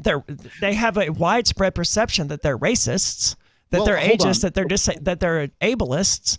I mean, just about every sort of IST that you could put after with it is what liberals and libertarians perceive Republicans as being guilty of. I don't know what an ableist is, and I don't care about It's someone it. who discriminates against the disabled. You look, if they can't do the job, they can't do the job. It's not discrimination. It's not discrimination about that. It's is about how society itself is sorted. Have you ever thought about what it's like to be like a disabled person in a wheelchair on an airplane, for example? Yes, but I don't owe anybody. I love how you answered before I even finished the question, by the way. Awesome touch. Yes, I've thought about what it's like to be disabled. I thought about it a lot, and I'm grateful I'm not. Right, but okay, that in and of itself, that's an immaterial point, right? The question was whether or not you thought about what it's like to be a disabled person on an airplane in particular, because that's like the least handicapped accessible way to travel, and yet handicapped people have to travel just as much as the non-handicapped, and that's what ableism is really about. It's not discrimination against the disabled people. It's that society as a whole doesn't really take any steps to consider the disabled, and that's really neither here nor there. You really think that's something that Republicans are bad on? I mean, no, not society itself is. Okay, I mean, I've seen I don't think it's disabled people get on airplanes before. Right, I'm not saying I it's see it every impossible. single time, and they go first. I'm not saying it's impossible. I guess I'm missing your point on this. I'm just saying society is ableist, right? It's bent toward people who... You're just saying that you hate Republicans and all their stuff, and what I'm saying is if they okay, so I misspoke when I said ableist, when I meant racist and sexist. Bedrooms, then that would be the thing that would turn. Okay, because they also have a widespread perception of being sexist and would racist. Vote Republican if they would simply... stay out of these particular issues. Mark, that's silly. Mexicans aren't refusing to vote for Republicans because they're homophobic. You know that's not true. Hispanic culture is widespread homophobic itself. All right, they're refusing to vote for Republicans because it appears that Republicans hate immigrants. That's why they refuse to But you're right, though. I did misspoke. No one's alleging that Republicans in and of themselves are ableist any more so than anyone else. And I'm not saying society is ableist. I was making the point that that's what liberals argue. Well, and then I found myself in an unenviable position of having to defend that, and I don't necessarily even agree with it. The reason when I try to make a point for somebody else and it just doesn't work. The reason I even brought up liberals and libertarians as programmers was because I did find myself curious as to, do liberal programmers support freedom of speech when it comes to their own programming? Obviously, they may not support, quote unquote, hate speech in these other areas over here. They may have their issues with free speech in general. But are they calling for regulations? Or is it the liberal programmers who are saying, yes, we need government to regulate AI? Or is it just the big corporate guys that are doing it? I just find myself curious about that. If you want to weigh in, the number here is 603-283-6160. Wasn't it the liberal programmers at Google that were like, hey, you're cooperating with China and we're not going to continue allowing that to happen? I don't remember now because that was like 4 or 5 years ago. Google was. Yeah, they were creating a China-specific version of their search engine. Oh, yeah, that's right. And the programmers at Google, who I believe where the liberal ones were like, hey, we're not contributing to this. We're not going to take part in this. But I don't know, because that's been 4 or 5 years now. Yeah, good question. Let's go to the phones here. We've got open phones, as always, here on Free Talk Live. You can bring up anything you want. Jimmy is on the line in Utah. Jimmy, you're on Free Talk Live. People. Hey, guys, I was just wondering what happened to QAnonymous. It used to be in the news, and then it seemed the chatbot seemed to take over the media, the news. QAnon, right. This Trump-era online... whatever you want to call this thing, the answer is simple. Social media site that engendered a bunch of crazy followers and even its own kind of religious fervor. It disappeared when Trump lost the election. Yeah, when you repeatedly make predictions that don't come true and you repeatedly say just completely crazy things that aren't synchronized with reality, eventually people are going to go, wow, this person's nuts, and they're going to stop paying attention to them. And he just hung up the phone. But yeah, I mean, this, as I recall, QAnon disappeared from the scene once Trump lost the election. And I remember we did a follow-up at some point about it. Didn't QAnon say there's going to be some major thing happening, in March or April of next year or whatever, and then nothing actually happened? Or Trump's going to execute some military coup and become the real president? Yeah, probably. Well, I think that the QAnon thing was that Trump is still president. Oh, yeah, now, that's right. And but what doesn't make sense is then he couldn't run again when he's running. So I don't know. I mean, it's obviously it's obvious ramblings. Why has Donald Trump turned red? I mean, Who is doing his makeup? He's red and why now are they instead of doing orange? this? Yes. I didn't know. So someone is doing his makeup like this on purpose. Well, I mean, it is the red party, right? Like, Republicans red. But why was he orange before that? I thought that it was just his pigmentation at first, right? Until I started looking, I pointed out to people that it's kind of racist, but to make fun of Donald Trump for being orange, and they were like, "No, actually, if you look, it's just makeup." And I looked, and sure enough, yeah. So they're making him up to be orange, and now it's a redder color, and I don't understand why. Well, it's probably spray on tan at one point. He decided he had a color that he likes. He goes in and says that color, whatever that is, and that's the color pancake they slap on him. Give me MAGA orange. All right, so I want to come back to the QAnon question, though, because it is an interesting question. What happened to QAnon? If you go by the now bankrupt Vice.com, I don't know if you heard they filed for bankruptcy this week, but according to some of their reports, which were made this year, one as recently as May 11th, the QAnon people are still out there. They are still fighting with each other. Whether the official quote-unquote QAnon account exists, I don't know. I think those have been taken down and they've never come back. Wasn't there strong reason to believe that it was like the owner of 8chan or whatever? There was some theory about that, yeah, at one point. I don't remember, because it's also murky and it's irrelevant anyway. I think you're right to some extent, Arya. But there's something you have to keep in mind. So you're right that the more someone is wrong about making predictions, the more of their followers are going to start questioning. That's true. But you also have to remember a cult has a very firm grasp on its follower members, or whatever you want to call them, cultists, and they always have some excuse, right? There's always some sort of official reason why, God didn't strike down the planet with a meteor as the cult leader had been predicting. They just have to say, well, God contacted me and he said that the people were good enough that he was going to put off the meteor for another 5 years or whatever, right? Like there's always the guru, whoever's in charge of the cult, always has some sort of excuse, and that manages to retain some percentage. Some are going to break away, but it's going to retain the hardcore. It's going to retain the people. Why do they do this though, right? Like if you're a cult leader, and granted, I don't have the mindset of a cult leader, so I don't understand what it would be like, but why would you even make a prediction that could be false? Instead of like, God has told me that he's destroying the world in 2100. You'll be dead by then, right? Fear. They want people. Hubris. Well, it's hubris, but also if your cultists are afraid, then they might be more willing to do the things that you say they should do. So do you think they genuinely believe, Mark, that they are the prophets of God or whatever, and that when they say it's going to end in 2024, that they're going to actually manifest that? I've made lots of predictions on the air here on Free Talk Live, and I've learned from that, which is that often I'm wrong. Even if I really feel strongly at that moment, and it's that strong feeling that I'm naming at this moment. That strong feeling is hubris. The belief that you're right in that way. Like, you haven't had enough experience with life and being wrong if you're going to just make willy-nilly predictions about the future. Fair enough. So headlines from Vice regarding QAnon. The most recent one here. QAnon conspiracist Mike Flynn is suing another conspiracist who claims he invented QAnon. In another recent story, Tucker Carlson is out at Fox News and QAnon is taking it just fine. Now, what is QAnon? Well, QAnon used to be a social media account, as I understood it, that made predictions about what was supposedly happening behind the scenes and would inevitably become visible, which, of course, as you pointed out, many of these things didn't come true.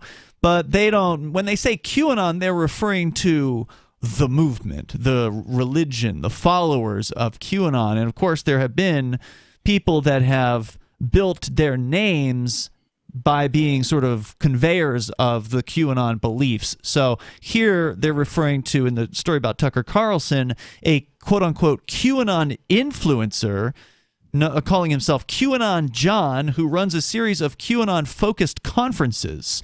So I bet that's fun. Yeah, so there's still like characters out there who are adorning themselves with the sort of buffalo idea heads of QAnon, right? So this does still exist, I guess. Like a true religion, right? Yeah. Like Christ may be dead, but that hasn't stopped Paul.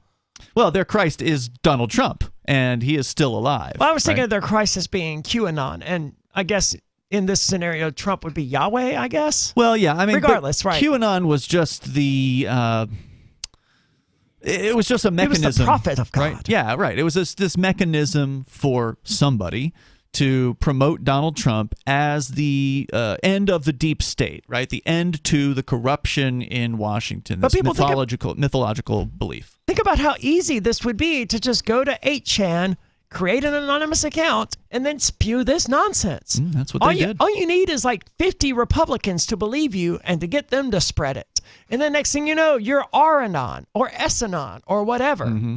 It would be super easy for anyone who knew enough about the inside track, and you don't even have to be particularly knowledgeable. And that was the theory, was that it was a supposed insider. But just be knowledgeable enough about how the federal government works, and you're going to, if you can name the 3 branches of government, you can. You've got an edge on most people. Yeah, and you can create some narrative that's going to convince the vast majority of Americans that you know some inside secret that no one else knows. If you're following any of this QAnon stuff, feel free to weigh in here. Let's talk to Stephen. He's in Northwest Georgia. You're on Free Talk Live. So, let's talk about this whole regulating AI. Okay. So, first of all, we're all libertarians here. We're all anarchists here.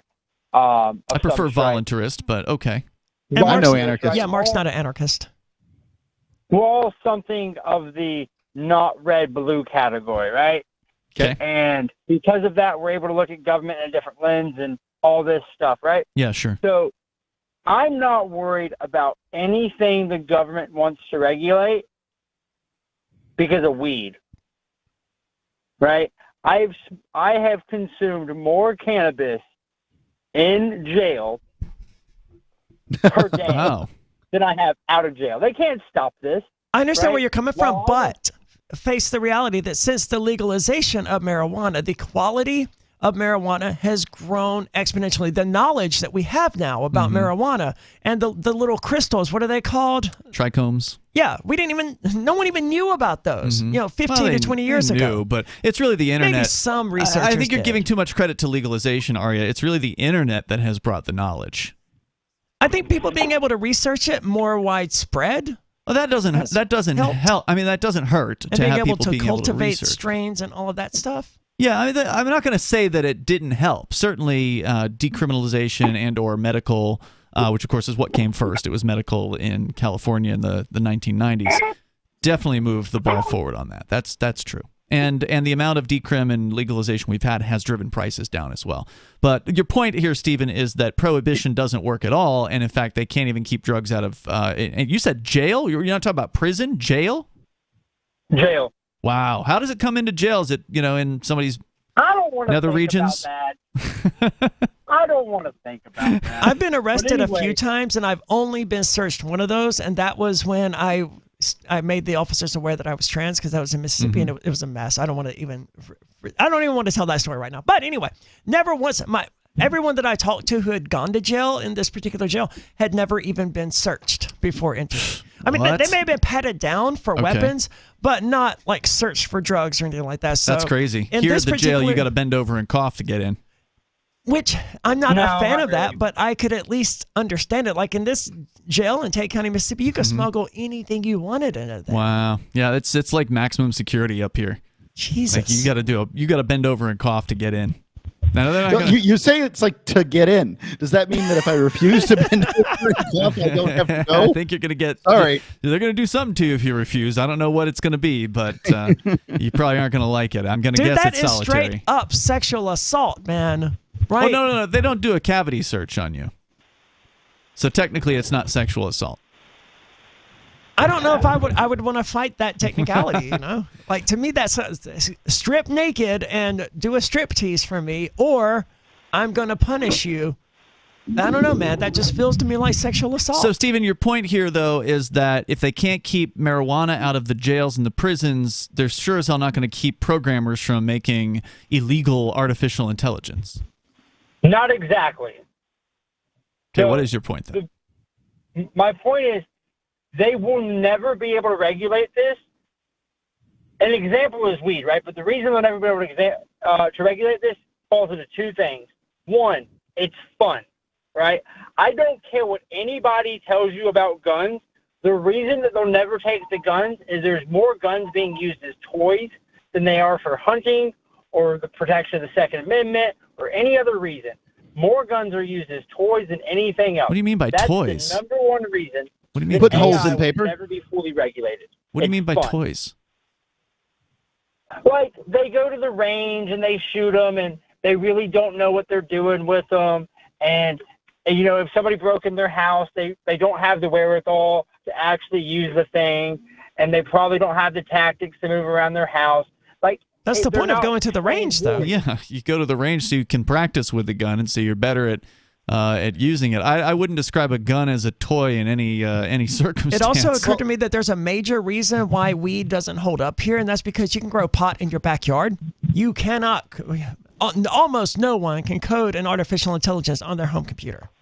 Well, at some point you probably will be able to do that. You can run artificial intelligence on your home Maybe computer. because someone like Facebook has already, one of these big tech companies has already made one, but you don't need one of these large pot companies to grow your own pot. You can just, That's true. You can just buy some seeds and grow some in your backyard. But when it comes to artificial intelligence, unless you're a genius level programmer, you're going to need Facebook or Google or one of these big tech companies to provide you with the seed from which you can grow your artificial intelligence. Steven? Okay, so let's go back to weed for a second. 25 years ago, let's say 30 years ago, 1993, how many people knew how to cultivate marijuana compared to now? It was just a plant, right? Probably more.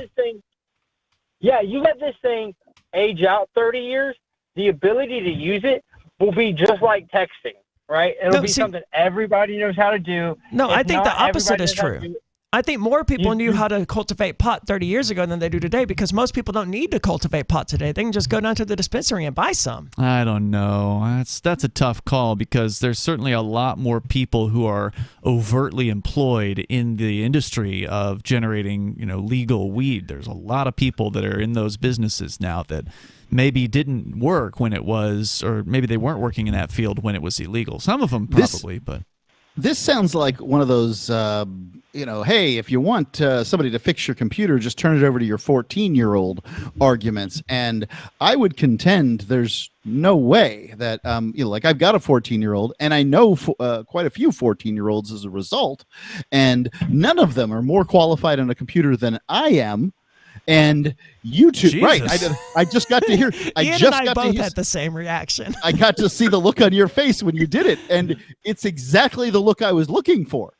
I know more about computers than these dullard kids do, because all they know how to do is play video games and mess with social media. Yeah, I think that it's a shocking thing for you to say that, Mark, because you need your handheld when it comes to computers. But thank you, Stephen, for the call tonight. I appreciate it. But I think you're right. The younger generations, despite the fact that they are raised with devices in their hands, from day zero at this point. Of course, our Thursday night co-host Jay Noon says it's a really bad plan for parents to do that. But the fact of the matter is parents are doing that all over the place. So young people, many of them have had some sort of electronic device access for their entire lives.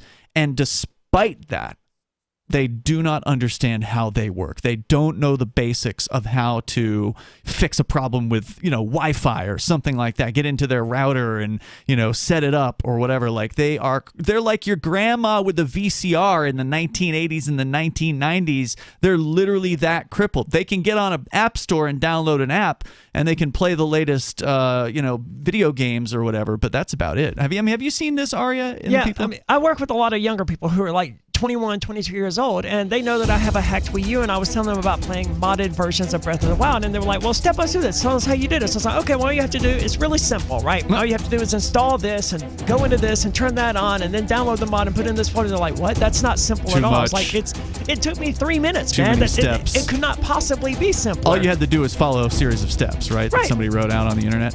But they can't do it. No, they can't. Is it an attention issue? There's more coming up here. The number is 603-283-6160 if you want to weigh in. You can't win if you don't enter, and you actually can improve your chances of winning a prize drawing if you wrinkle up your entry blank. I'm Holland Cook from survivalspeech.com, and I speak from experience. Why this works: if they'll be spinning the drum before drawing, your entry blank will move around more than, and not adhere to, other perfectly flat entry blanks. And if they don't spin the drum and merely reach into a box full of other perfectly flat entry blanks, many of which are sticking together, yours will feel different to the person reaching in. When you win, act surprised. And if you're looking for work, this is a metaphor. For more tips on sticking out in a world where just too much blends into the blah, blah, blah, hit survivalspeech.com. I'm Holland Cook. From Feature Story News in Washington, I'm Nick Harper. US President Joe Biden is scrapping his trip to Australia amid ongoing debt ceiling negotiations. Biden is heading to the G7 summit in Japan on Wednesday, but the White House says that it's been re-evaluating the rest of his trip. He had been due to take part in the Quad summit with the leaders of India, Australia and Japan in Australia. Talks, though, have been taking place this Tuesday at the White House between Biden and congressional leaders, including House Speaker Kevin McCarthy, to try and resolve the debt ceiling issue.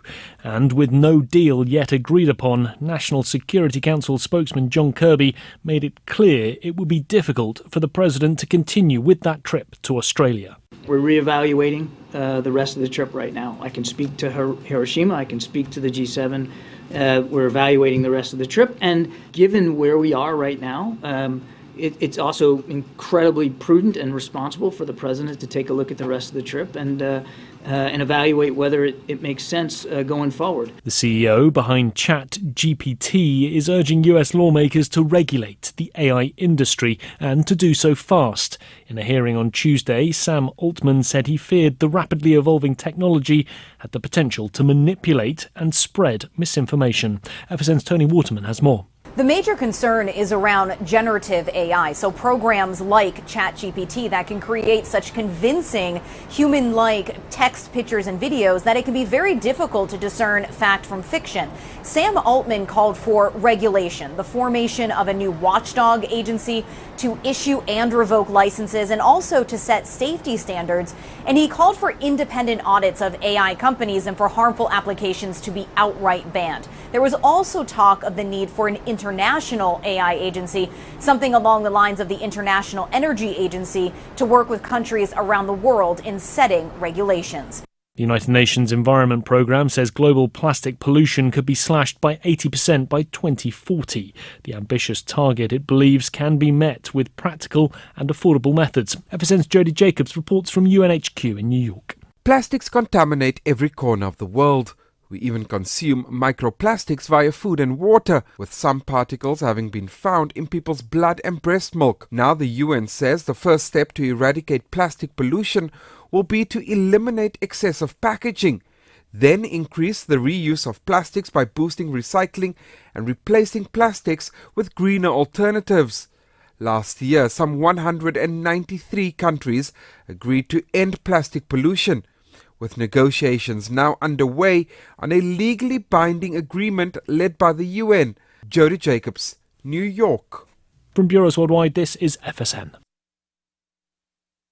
Don't miss a moment of Free Talk Live. Get our archives daily via our podcast at feeds.freetalklive.com.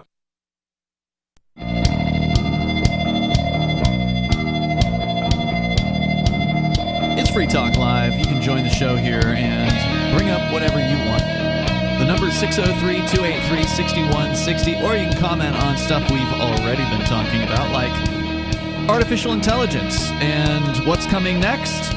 Well, possible government regulation, although as Arya, I think, correctly pointed out, before the government finally gets around to passing something, the AI will already have taken huge leaps forward, maybe even to the point of getting to what some are calling artificial general intelligence, which is somehow different from AI, and we'll talk a little bit about that. And this doesn't have to be scary, people. I mean, this could be a beautiful, wondrous thing. Just think about whatever it is that you enjoy and being able to tell an artificial intelligence, instead of going to Netflix, telling it, hey, I want to watch a brand new episode of Star Trek The Next Generation that is about the Borg. And some show that has never existed. And here's this brand new episode that it spontaneously generates. And then you're like, all right, that was pretty good. But now I want to watch, give me an alternate ending to whatever. What was that show that was on HBO that people loved? The stupid one. Black Mirror? No, the George R.R. Martin one. Oh, the Game of Thrones. That's it. Give me an alternate ending to Game of Thrones that doesn't make me angry or whatever. Yeah, sure. Yeah, that could be coming, and it could be sooner than you think.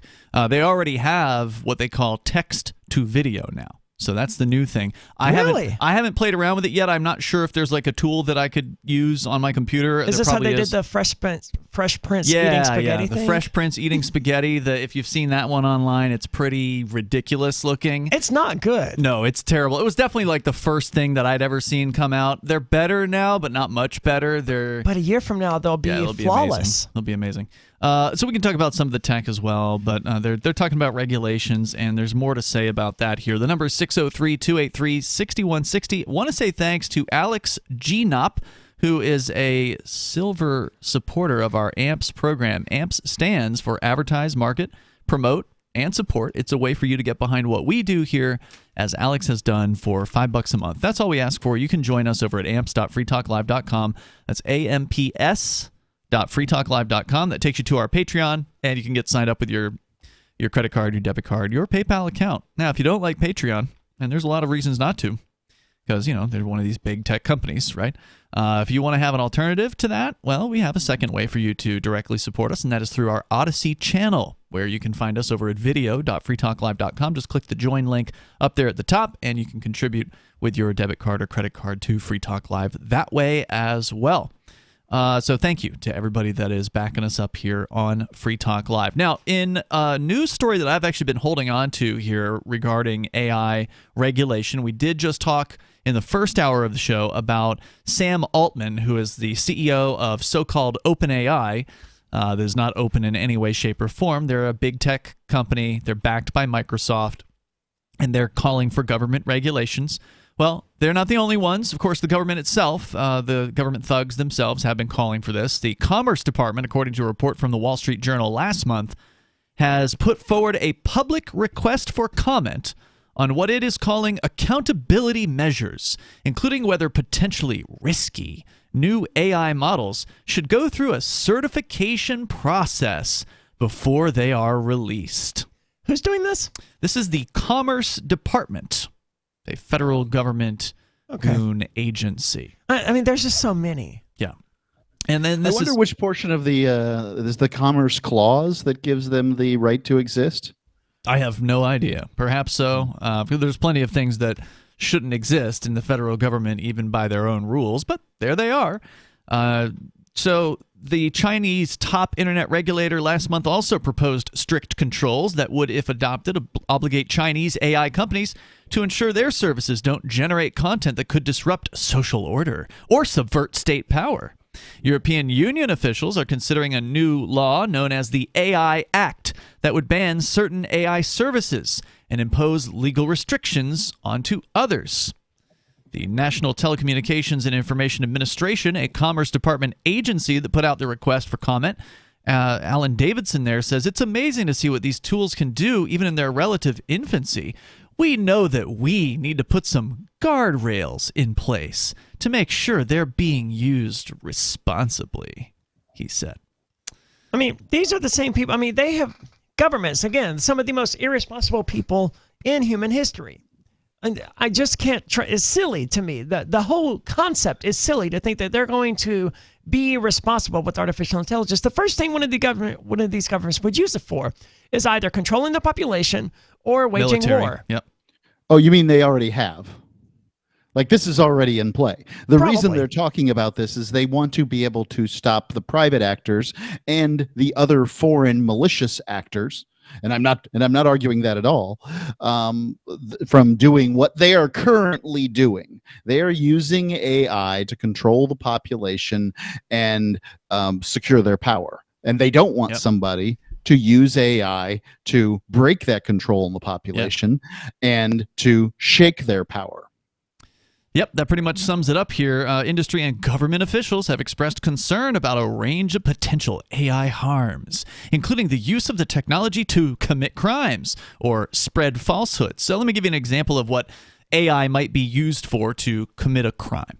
One of the concerns that has been brought up with regards to the large language models like ChatGPT is that someone could use a malicious actor could use ChatGPT or something like it, some open source alternative, to cook up a phishing email. Something that could be persuasively written. It wouldn't have spelling errors. Because remember, if you've seen these emails come into your inbox, if they haven't been filtered automatically to spam, as many of them are, sometimes they'll pop past the spam filter. And I received one recently that was like an invoice for a McAfee antivirus. I responded back, "Oh no, my McGoo," and I didn't get a response from them. But a lot of them have spelling errors because they're written by people in other countries whose native language isn't English. They're just, they're trying to scam people out of money, and they're doing the best they can, but they make mistakes. ChatGPT, not as likely to make mistakes with spelling, like basic things like that. It's pretty good at. It will make some, if you ask ChatGPT to do something, it may get the details wrong sometimes, but it's going to spell the sentences correctly. So that's one example of a way that some people have talked about that, these GPT technologies could be used for criminal activity. Well, then just be more skeptical of any emails, any communications that you receive that you don't know the person who sent them. I mean, that's common sense. I mean, that's Internet using 101. It is. And more people really need to know Internet using 101, even though we're here in 2023. People are going to need to be more careful than ever. They're going to need to be more skeptical than ever. And that, of course, also includes what we've learned about as deepfakes, right? That's the other aspect where people are worried that somebody's going to put their face on another person or fake their voice, which is easy to do now. It has gotten to the point where faking somebody's voice is a simple matter. That's easy. Doing the video of their face, it's not quite there yet, but it's getting there. And it'll be there sooner than we can speculate. Yeah. And then just like that, you won't even be able to trust a video that someone sends you about how they need money because the IRS is targeting them or whatever. It's going to be an interesting presidential election, that's for sure, because deepfakes are going to be in play this time. We'll have actual video of Joe Biden molesting kids or Donald Trump dealing with Russian hookers. Yes, very well could be real. Whether they will go that far or not, I don't know. It's certainly. I think they will now. I think that they're working on it as we speak at this moment. The ones that are more subtle are going to be the ones that pass scrutiny, though, right? Where Donald Trump or Joe Biden or whoever it is just simply saying something a little more unusual than they would normally say. How would we know? That's the thing. That's why if you don't Joe go Biden rambled on about how Corn Pop was a bad dude, and there's videos at joebiden.info of him sniffing little girls' hair and stuff that are purportedly real. How much weirder could it get? Yeah, we're gonna find out. And so, scary. Can government, this slow, stupid, expensive, incompetent organization, does anyone really believe they are going to somehow put quote unquote guardrails up for this industry that the industry itself couldn't do on its own? Well, Microsoft said that it supports the administration's move to put AI development under scrutiny. In a statement, they said, quote, "We should all welcome this type of public policy step to invite feedback broadly, consider the issues thoughtfully, and move expeditiously." This reminds me of when Coinbase thought that the SEC was asking them for advice on how crypto should be regulated. So they put a huge team of lawyer types to work on it, whipped up something for the SEC, and the SEC shoved it down their throat. Yep. SEC is suing Coinbase, although the suit hasn't actually been filed. Coinbase is also suing the SEC. And they countersued? Yeah. Okay. And it makes me really sad that, the current hopes of the cryptocurrency community are kind of like... They're riding on Coinbase? Yeah. Riding on Coinbase, yeah. And, that sucks, man. Now, it didn't have to be this way if the crypto community had gotten behind, LBRY or the Crypto 6 or any of these other... Or even FTX. But no, it's the devil that we have out there fighting for us. Well, the fact is the crypto community isn't libertarian like it once was. It is full of crypto bros or whatever, full of these people who are just looking for number go up, and they don't care about freedom, and they don't care about peer-to-peer electronic cash at all. They've never had any interest in that. That wasn't what brought them in, and that wasn't what made it popular. And it's just the reality of it, right? Like, that's the old story of your favorite band selling out. Yep. You know? I mean, if you care about Pepe the Frog and Pepe Coin or whatever it's called, chances are good you don't care about cryptocurrency. You care about number go up and being a meme. Children's safety was top of mind for Senator Michael Bennet from Colorado when he wrote last month to several AI companies asking about public experiments in which chatbots gave troubling advice to users posing as young people.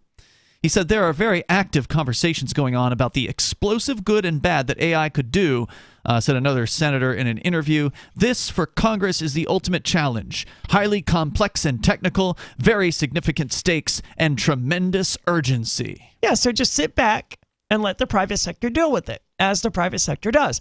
Not, if you have artificial intelligence out there telling teens to drink bleach or whatever, eventually something's going to be done, right? You don't need Congress to regulate this. Like, the artificial intelligence company will fix that on its own. Right. What he's saying here is he's identifying, he calls it the ultimate challenge. No, what this is something you can't handle. This is something that is out of your area of expertise. Not that they have much of an area of expertise, because most of them are just lawyers. But this one is definitely out of their area of expertise because they cannot possibly grasp the issues at hand. They can't understand Bitcoin, number one, and they sure as hell can't understand this. Tech leaders, including Elon Musk, recently called for a 6-month moratorium. I don't think we discussed this on the air, but it was something I had in show prep, where they're calling for a moratorium on development of systems more powerful than GPT-4. That's such BS. That's because Elon Musk wants his new AI company to have a chance to catch up. That's all. Yeah. That sounds right. Yeah. I mean, that's kind of been his whole thing for a long time. What's that? What? Just sort of working the government and using it against itself in order to benefit himself. Yeah. So that basically gives you a summary of what's going on. They have this comment period or whatever. And then over in the European Union, according to a report at RT, the European Data Protection Board said recently that it will help member countries coordinate activities regarding ChatGPT that Italy has already banned over privacy violations. Italy has banned ChatGPT? Apparently so. Italy banned ChatGPT last month, according to RT, saying it allegedly violated EU privacy laws. Since then, Spain's Data Protection Agency has opened a probe into Have fun in the 20th century, guys. into ChatGPT's maker, saying that development of artificial intelligence, quote, must be compatible with personal rights and freedoms. I mean, it's almost sad to me that these people are so technophobic that they would rather continue persisting in the 20th century while the world and technology leaves them behind. I mean, look at government. I mean, that's what they do. I mean, you can't, unless you're a lawyer and if you want to file something in court, unless you're a lawyer, you have to go and physically drop it off or send it through the mail. You can't just fax it in. You can't just email it in. They have email, but the system They is have an electronic filing system as well. Yes. I know. I've seen my attorney use it. Right, but the system is essentially, for the most of us, it is still in 1930, right? It is at that level of technology, not 1890. So what did people do prior to that? Like prior to the invention of the automobile, if someone in Keene needed to sue the governor, right? Like, did they have to take their horse all the way up to Concord? I guess they could have hired the Postal Service because they existed at that time, right? Okay. But you can't do it by mail now, can you? No, I don't think you can. No, you have to go there. You have to physically go to Concord. Maybe you had to do that so back it may then, even too. be further back. Yeah. Thursday, or recently, the French regulator CNIL said that it had also opened a case after receiving 5 complaints about the chatbot. That's all in the whole country of France, Right. 5 complaints? One of them Dude, came... I received 5 complaints today, and I'm not leading a country. One of them came from Eric Botherol, a member of parliament from the president's LREM party, who said the chatbot had, quote, invented details of his life, such as birth date and job history. Okay, dude, you're a congressional official or whatever. You don't get to complain to the government. That complaint doesn't get to count right? as a complaint, right? Because you are the government complaining to the government. But first of all, like, you're also a public figure. At that point, you have no more right to privacy or anything. Like, people can say whatever they want to about you. This is true. At least that's true in the United States. I don't know what the libel or it should be true are over there. Yeah. I don't know. I know that in Europe, and I think France was actually the country that led this, there is a law that says that if you don't like something someone said about you on the internet, I think you can have it deleted. That sounds like Europe. Yeah, so they don't have this. Yeah, I think that regulation's relatively old. That's been around for some years. Yeah, you're right about that. Back there in the 20th century, before the invention of the Wayback Machine and the internet. Oh, wait, those things did already. So how are they dealing with this? Like the Wayback Machine and the Internet Archive? I don't know. Internet Archive is based in the United States, so they may not be cooperating with Europe on this, or they might be because they're not like the most libertarian group, right, or anything like that. But I believe the terminology, if I recall correctly, was the quote-unquote right to be forgotten. Yeah. Right? That's what they call it over there. But if they're archiving a website from 1999, so you delete your Facebook page in 2016 or whatever, but they've archived Facebook from 1999, which Facebook didn't exist in 99, then they still have that data. I would hope that they don't. Archive, right? I would hope that archive.org does not play ball with that particular regulation. I would hope so. But I know Google does in Europe. Well, Google's evil. Right. Yeah. I mean, they're evil. They took out "Don't be evil" from their company policy. Like they had the policy specifically "Don't be evil," and then at some point they were like, "We should get rid of that." That tells you more than anything that they're just straight up evil.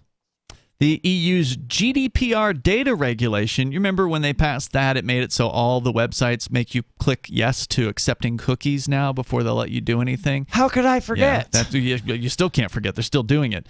And that's the GDPR law that requires online services to provide accurate personal information. In 2021, the bloc proposed stringent regulations regarding AI development, and last week, U.S. law scholar Jonathan Turley revealed the chatbot had invented a news article accusing him of sexual harassment of students during a trip to Alaska. No such article ever existed. Now, that's curious. Are we sure that no such article ever existed? Because I'm not putting it past artificial intelligence to make things up. But that's why? what they're known to do. They call it hallucination. When AI just cooks up details that don't actually exist, which is why they say you should always check the claims that AI makes because it may not be telling you the truth. It may not necessarily be intending to lie, that it's just, for whatever reason, quote-unquote, hallucinating. And again, they don't understand how this technology works. Well, this makes me like artificial intelligence a lot more. I like the chaotic aspect of it. Yeah. It could be just making this up.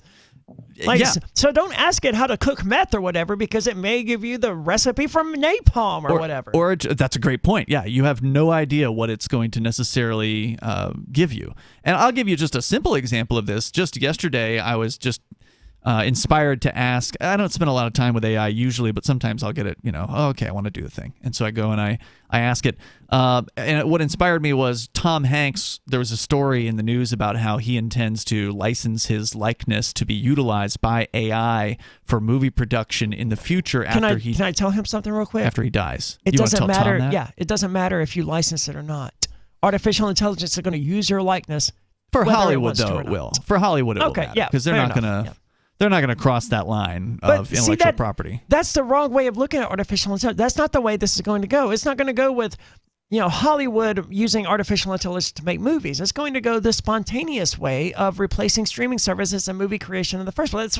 That's why this writers' protest or whatever it is that's going on in Hollywood is so stupid because they're protesting people using ChatGPT. Is that what it's about? Yes. Really? They're upset because people are using artificial intelligence to write scripts or whatever. Like, guys, you are just helping make yourselves obsolete, and it's not going to matter, right? But that's the whole purpose of this. Artificial intelligence is going to surpass the human ability to write scripts, whether you like it or not.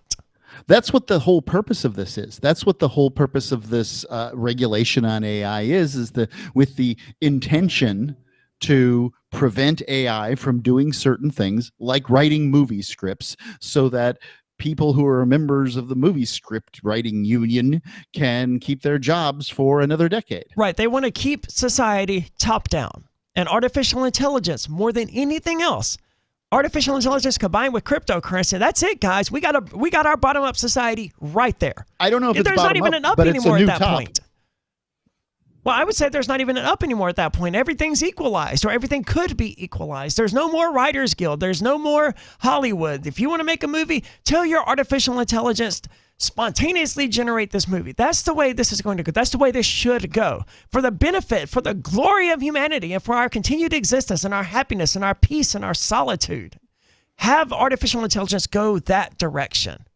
I think I've been blocked by OpenAI's ChatGPT because I tried to do something with it yesterday and it was giving me error messages. And normally if you just kind of refresh the page, it'll solve that, but that wasn't solving it. Logging in, logging out didn't solve it. And I figured, well, maybe there's just something wrong. I'll try it today. Still not working. So what I did was I went on Google Bard, which is still working for me. And again, maybe they've detected that I used a bunch of jailbreaks on ChatGPT and that's why they've restricted me. But on Google Bard, I asked the question because Tom Hanks was talking about he wants himself to be in movies in the future as an AI version of him. And it made me think, oh, okay, well, maybe AI will give us The Burbs 2, which is an old favorite Tom Hanks movie of mine, The Burbs. He plays this paranoid neighbor. And they've got like really weird neighbors that move in and they start spying on the neighbors. And it's like it gets really dark towards the end. It's basically like a dark comedy. And I think I remember this, but there was like a Saturday afternoon movie that came on like once when I was maybe like so. a preteen or something. I mean, it was never like I don't think it was a big hit or anything like that. But it's got Carrie Fisher from Star Wars fame. She plays his wife. And there's just like zany, wild kind of neighborhood spying kind of antics that go on. It was directed by Joe Dante, who of course also did Gremlins and Gremlins 2. Oh, nice. Yeah, and so I said, I love Gremlins 2, man. So that's the best movie ever. I had Bard write a detailed pitch for a sequel to The Burbs, the 1989 comedy starring Tom Hanks and Carrie Fisher. The movie will be made using AI technology, so all the stars who have passed away, which is a lot of them, will still be able to appear in the sequel. And just as an example of how it just kind of gets some things wrong, I'm going to skip most of most of what it gave me here, but it says Ray must team up with his old friends Art, and then in parentheses it says Carrie Fisher. Art was a male role in the original movie. Carrie Fisher was his wife, so it just got a basic fact wrong about The Burbs. It didn't misgender. It just misgendered Carrie Fisher. It simply switched her role with somebody else's role. And then Lenny, in parentheses, John Candy. John Candy wasn't in the original Burbs, but maybe it's just simply casting him in the sequel. But it just as one example of how it'll make mistakes. And if you don't pay attention, or if you presume that it's giving you good information, you will turns out you're going to be wrong on That makes some me things. really curious to know what, like, if you asked it to make a pitch for Gremlins 3. Because Gremlins 2 is already the craziest movie ever. Like, they made this movie specifically so that no one would ever ask them to make a Gremlins 3. Like, the director himself said exactly that. Really? Yeah. Like, they wanted to destroy the Gremlins franchise. Hasn't there been talk about Gremlins 3, There was though? a vegetable Muppet, man. They went nuts. I mean, there is, right? Because that's how they failed. And but now it's been enough time to, like, we can make something wacky and crazy again, and it'll be Gremlins 3, but I don't think they're going to succeed. Well, plus they're rebooting all kinds of old franchises and all that. Let's continue here in a moment. Of course, you can join us. The number is 603-283-6160. You got the EU now talking, various different nations in the EU talking about regulating AI. Italy apparently just straight up banning access to ChatGPT. If you want to comment, you're welcome to join the show. 603-283-6160. This is Free Talk Live. Free Talk Live. So it sounds like you guys are anti-police. No. I'm pro peace officer. Well, what's the difference? I don't think that people who don't hurt other people should go to jail. I think that the only people who should be arrested are the people who are a threat to others, and the people who are violent and dangerous and destructive. I mean, don't you? I think that we have a lot of laws, and we have a lot of laws for a lot of good reasons. Maybe not all good reasons. We should get rid of laws that are But in the ridiculous meantime, they and should be stupid. enforced? Yeah. Why? I Why? think so. Why would you want to have them enforce bad doesn't laws? You're arguing for the police to be mindless automatons then. You're saying the police shouldn't be making decisions about which laws are good laws and bad laws. They should just enforce them all across the board no matter how bad they are. Free Talk Live, 7 nights a week from 7 to 10 Eastern, live on the Liberty Radio Network at LRN.FM. So you've signed the Shire Society Declaration and are planning your move to New Hampshire to be around more liberty-oriented people. Next, sign up for the Shire Society Forum at forum.shiresociety.com. There are a bunch of people there who are already in the Shire, and they want to meet you. If you're already in the Shire physically, you should also come by the forums. Remember, not everyone uses Facebook. New people are signing up for the Shire Society Forum every month, so drop in and say hello at forum.shiresociety.com. Tired of cancel culture? Sick of mega tech corporations holding an axe over your head? Join the LRN.FM Matrix chat server. It's self-hosted, so no one else can tell us what to do or say. Don't like the existing channels? You can make your own. You can even connect into some of our channels from other Matrix servers. It's federated. For the full LRN.FM Matrix experience, though, you should join our server via the step-by-step instructions at chat.lrn.fm. Chat.lrn.fm. You're listening to the live edition of Free Talk Live. Hour number 3 is next after the news here on the Liberty Radio Network at LRN.FM. From Feature Story News in San Francisco, I'm Ira Spitzer. The U.S. could have a debt ceiling deal by the end of the week, according to House Speaker Kevin McCarthy. McCarthy was optimistic following a meeting at the White House with President Joe Biden. The U.S. is trying to raise its borrowing limit ahead of a June 1st deadline when the country could default on its debts. After the meeting, McCarthy spoke to reporters. We only have 15 days really to go. We've got to find a way that we can curb our spending, raise our debt limit, and also grow our economy. It's not that difficult to get to an agreement. Senate Majority Leader Chuck Schumer also sounded optimistic after the meeting. We need to pass a bipartisan bill with bipartisan support in both chambers. I asked Speaker McCarthy, does he agree with that? And he said yes. Earlier, the White House announced Biden will scrap his trip to Australia amid the ongoing debt ceiling negotiation. 3 senior cabinet members in the Biden administration are warning that proposed budget cuts could undermine Washington's ability to compete with China. In a rare move, Secretary of State Antony Blinken, Defense Secretary Lloyd Austin, and Commerce Secretary Gina Raimondo testified together at a Senate hearing on Tuesday, urging lawmakers to put the country in a position of strength against what they call the most consequential geopolitical challenge. FSN's Benji Heyer has more from Washington. As congressional leaders met with President Biden to negotiate a deal to raise the nation's debt ceiling and avert an economically catastrophic default, members of his cabinet were telling senators to avoid sweeping spending cuts that they believe would jeopardize America's power and capabilities on the global stage. The 3 administration figures spoke of how best to counter Beijing's influence, calling for cooperation with allies and a bipartisan strategy to ensure the US appears as a more attractive choice for countries than China. Sino-American tensions have deepened in past months on a number of fronts over TikTok, Taiwan, and alleged spy balloons. This joint appearance, a way of showing that Biden's team considers this matter a top priority. And U.S. stocks lost ground Tuesday on fears that the country may default on its debt if lawmakers are unable to reach a deal this month. New economic data provided fresh insight into the health of the retail sector. FSN's William Denzelo reports from New York.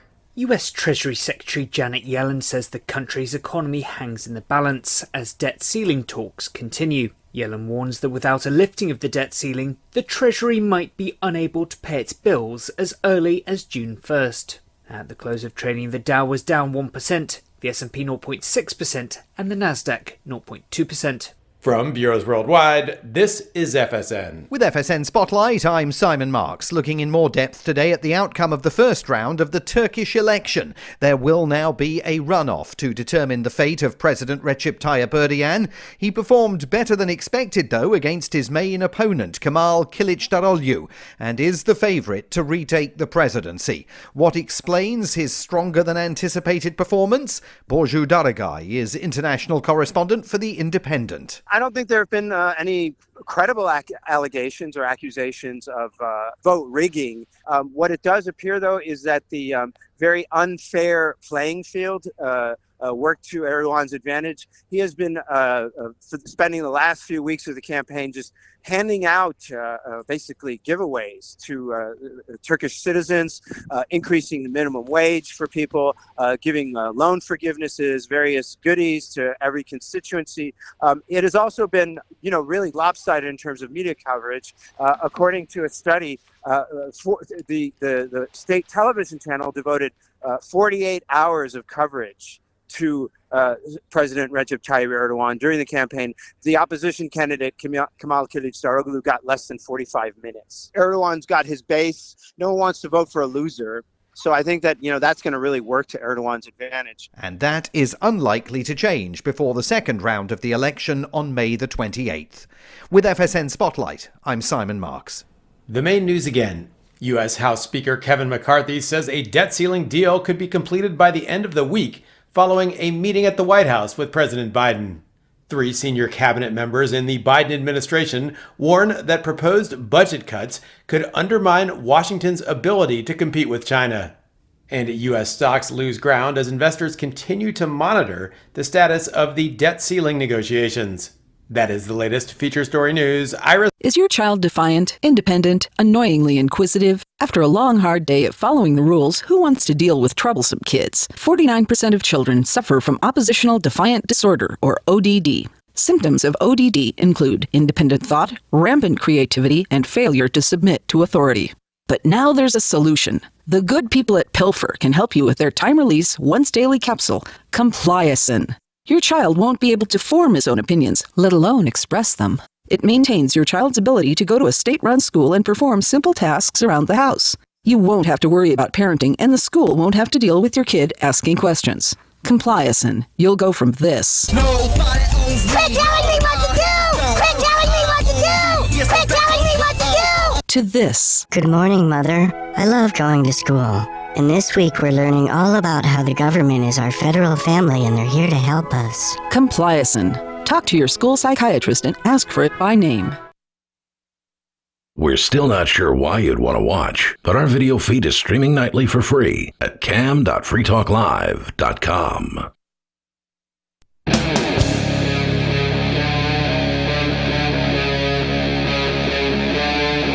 Free Talk Live.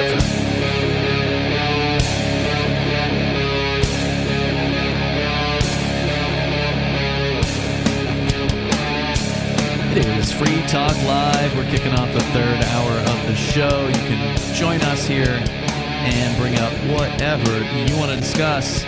We've been focusing on artificial intelligence. It is back in the news, and it's in the news for good reasons because it's pretty interesting technology. Unfortunately, now the federal government thugs are taking an interest in it, not just at the U.S. federal level, but also at the European Union. They are cracking down or intending to crack down. Italy has already banned the use of ChatGPT. How many of these tech companies are European-based again? I'm not sure. I think it's 0. So I suspect, not that many. Yeah, I suspect the European Union should chill out and maybe take a back seat here, maybe learn something instead of banning something. Well, they're already doing that. Italy has already banned ChatGPT. And according to OpenAI, they have, quote, voluntarily geo-blocked its program's access to Italy. So even though OpenAI isn't based in Italy or the European Union, from what I understand, they're still going ahead and obeying.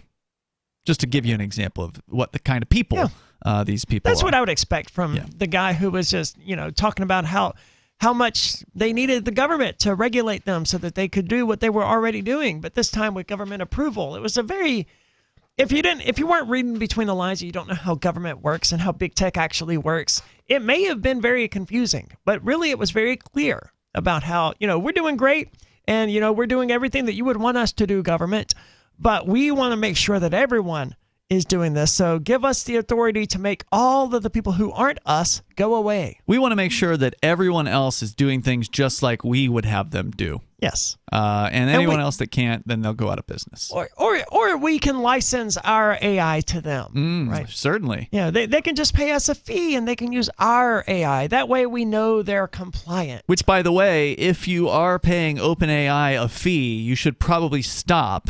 I mean, it's not like they need your money that much. Your $10 or $15, I don't know what they charge, $20 a month, or they have their AI Pro plan that gives you access to GPT-4 that you can also hook up to like an API and have all kinds of tools. Okay. I mean, it's kind of neat, but you're giving money to the evil incarnate, basically, if you're giving these people money. So if you are... Well, what are you supposed to do as an alternative? Install the Facebook AI. Well, there are other alternatives.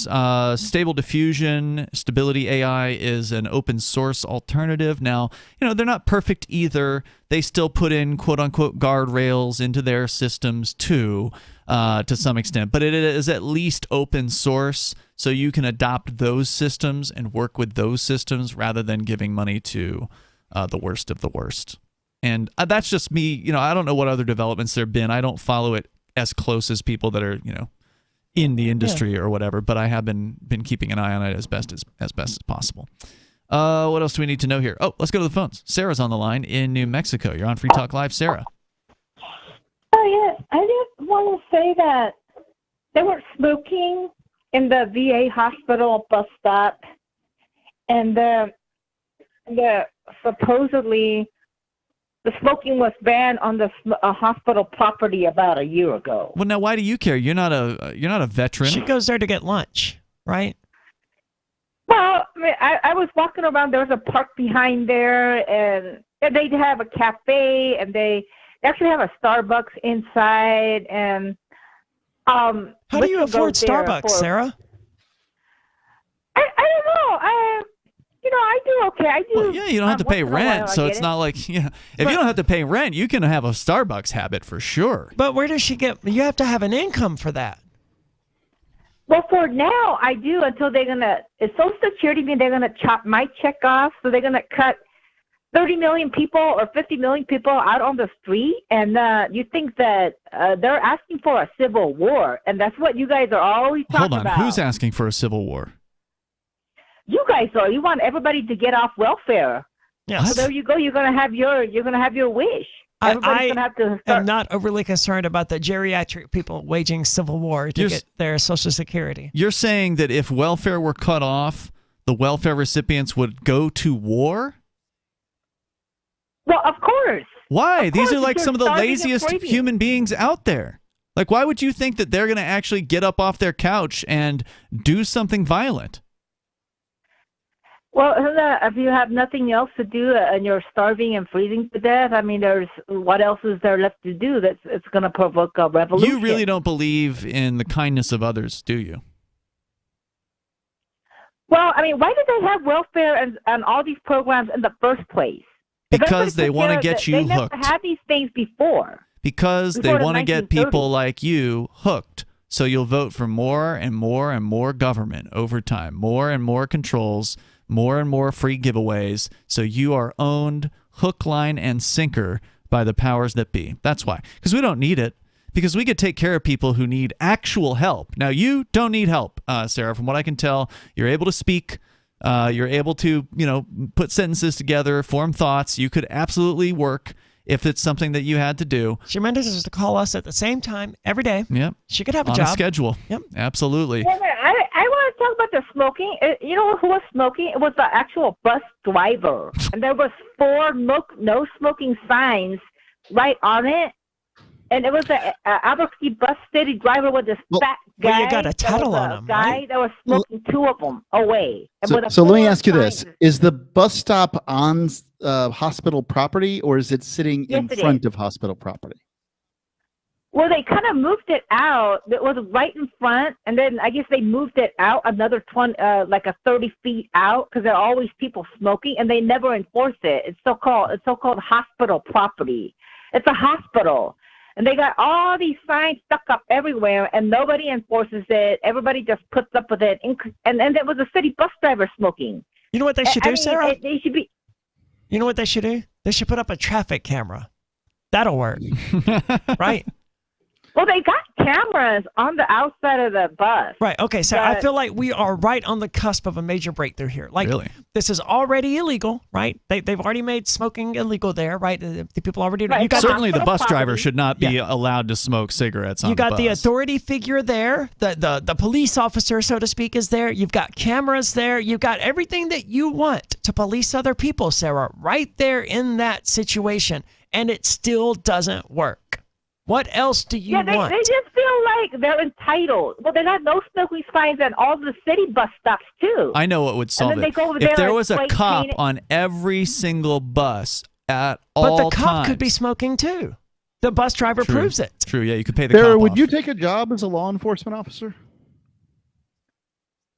Well, you know what? I cannot handle that level of stress. I have not Responsibility worked is a what she regular meant to job say. since 1988. That was the year that Reagan announced that Social Security was going to be gone. He announced it before he died. You haven't worked a Okay. job since 1988? That's right. Well, that's when I got hospitalized. And here's the thing. He made like the falling of the Berlin Wall, the greatest thing that happened to the entire world. And after that, he followed up with, oh, we got no Social Security. It's going to be bankrupt. And so even if it took 33 years, it will be bankrupt just because they It's will true. it so. Social Security is running out of money, and I think it's expected to go bust by, the early 30s or something like that, like within the next decade or so? How about June 1st?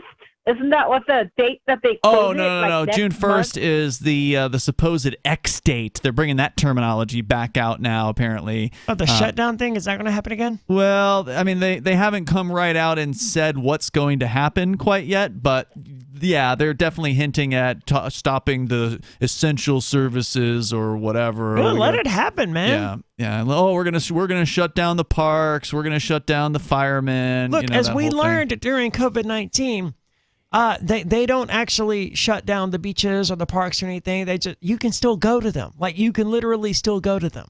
They may not like And it. you know what I like about this whole thing? They're going to stop paying the military guys.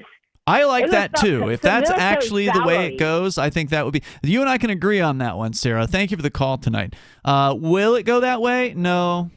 No, they'll always pay the military guys. They're going to pay their guys, and if they don't pay, they will furlough the. They'll put the pay off, and they'll pay them later on once they get everything running again. But the fact is, the Republicans are going to crumble, just like they always do. They're talking tough about how they're not going to do it this time, but everybody knows they're going to do what they got to do to keep the state moving. I mean, they love the state too, and to pretend otherwise is ridiculous. Everyone knows. It gets less and less climactic every time. I mean, I'm just not scared. Here I am sitting in a foreign country. I think the government's a very inefficient organizational model, and I just don't care. I just don't care that we're running up against the budget again. Come on, you guys. I'm sick of this particular news It's the cycle. same song and dance every single time, and Nothing's going to change. Probably not. So something that you can change, though, because whatever Congress decides to do or not do, they are going to keep spending. That is guaranteed. They're going to keep making the government bigger. They're going to keep printing money to do it with, and they're going to keep manipulating the money supply, which means likely more inflation into the future. How much more remains to be seen, but you can guarantee the path for the dollar is and has always been to go down in value. So what do you do about it? Well, we're not financial advisors, but you might want to consider looking into some other alternatives, looking into things like cryptocurrency, looking into gold and silver. A lot of people are doing these things these days. And I want to let you know that this hour of Free Talk Live is brought to you by Dash Digital Cash. Dash is the cryptocurrency designed to be used for spending. We were talking earlier in the show tonight about some of these people that are into crypto these days.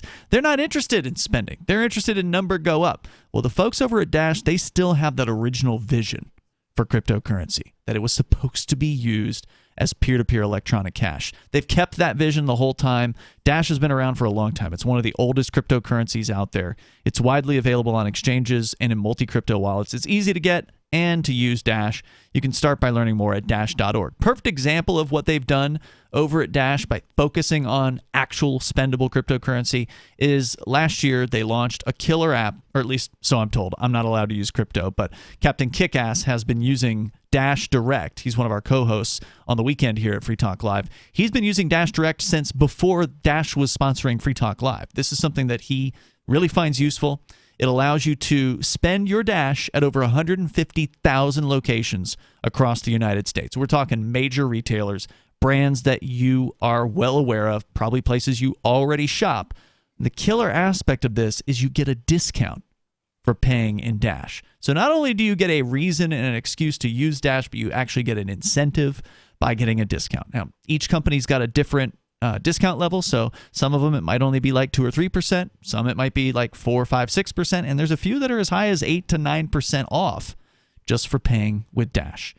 You can get Dash Direct on your Apple or Android App Store and get started with Dash Direct and Dash.org. Thanks to the Dash Decentralized Autonomous Organization for sending us 32 Dash per month to promote Dash on the air. You can visit Dash.org to learn about Dash. That is Dash.org. And it's funny, you mentioned, the number go up people, the Bitcoin maxis or whatever they call it. I guess they're not maxis because they're into these meme coins and crap. Yeah. But these sort of people, they're so short-sighted. Like, nothing would make number go up more than widespread adoption because people were using it widely. Absolutely. Like, if 50% of the population, or not even that, but like if 20% of the population was using cryptocurrency because they found it more useful than cash, nothing would make Bitcoin more valuable than that. Heck, if 20% of the crypto population was actually using crypto for money, which is an even smaller segment, it would still help.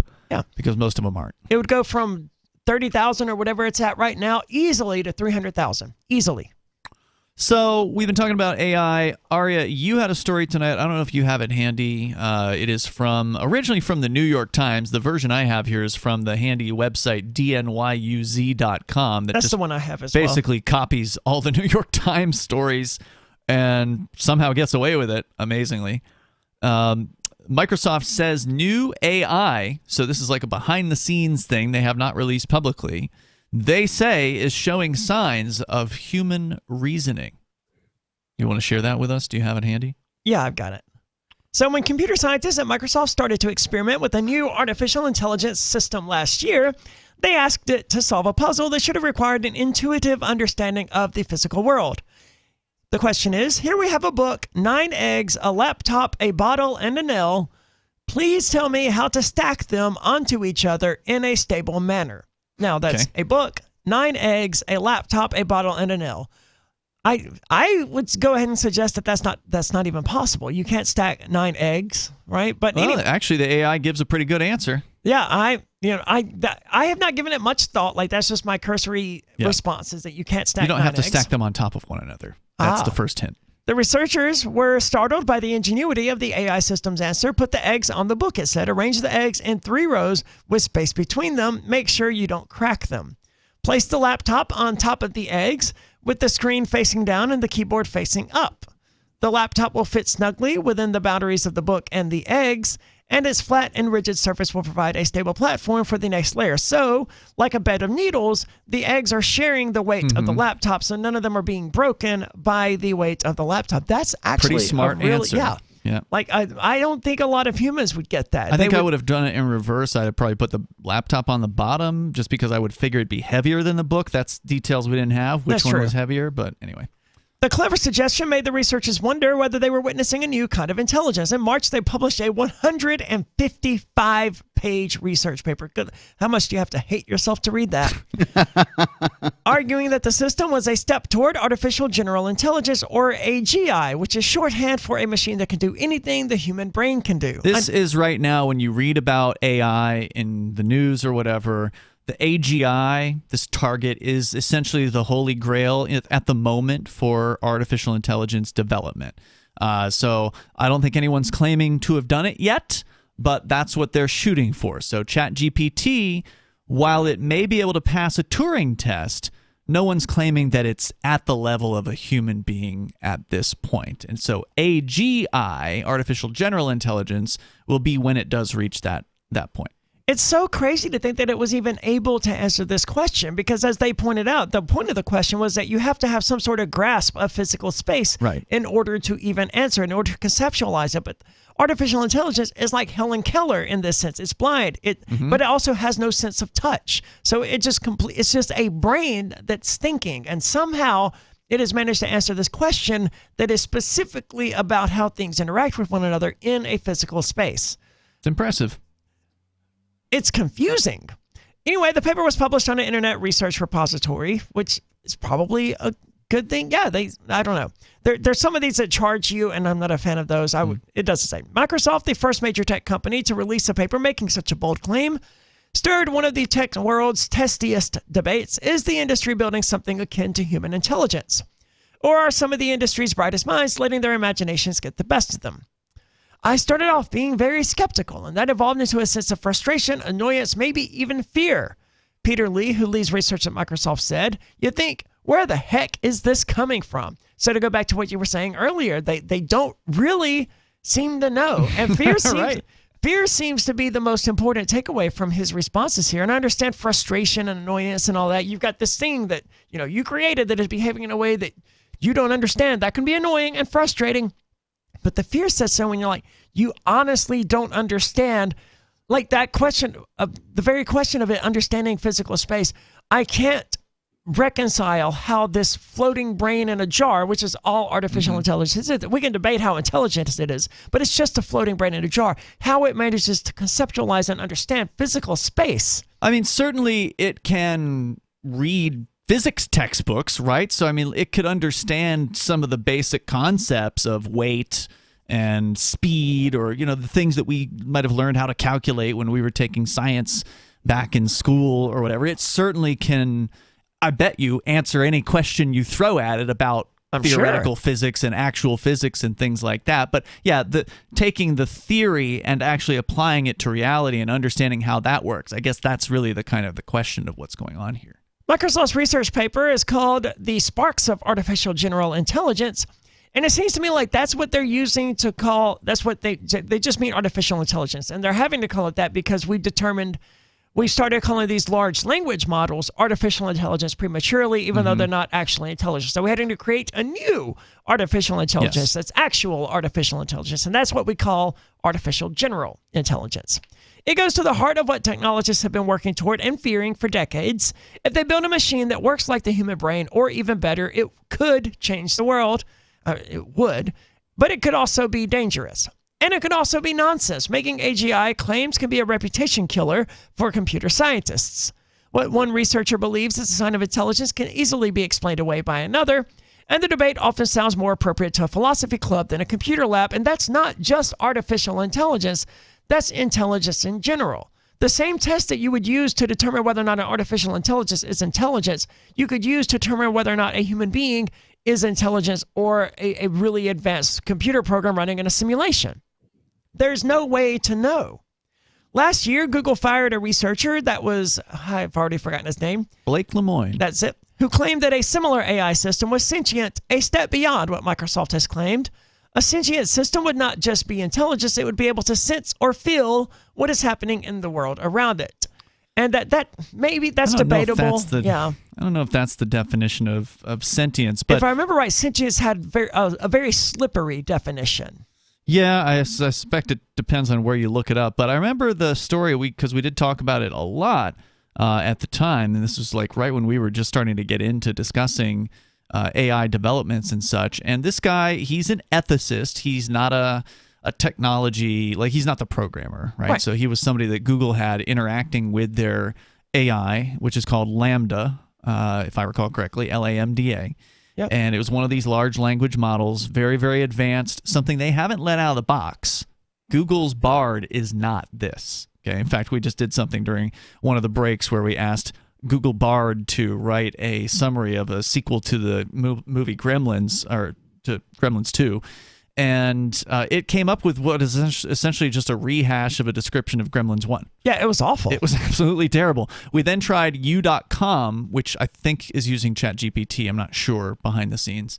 And it came up with a much better proposed sequel. But let's see. I was going to look up the definition of sentience. We'll get to that coming up here in a moment. You can share your thoughts as well, by the way. The number is 603-283-6160. That's 603-283-6160. I'm deeply concerned what the somebody on the internet thinks is the definition of sentience. Well, what would you say is the definition of sentience? I don't know if I can, and that's the point. Yeah.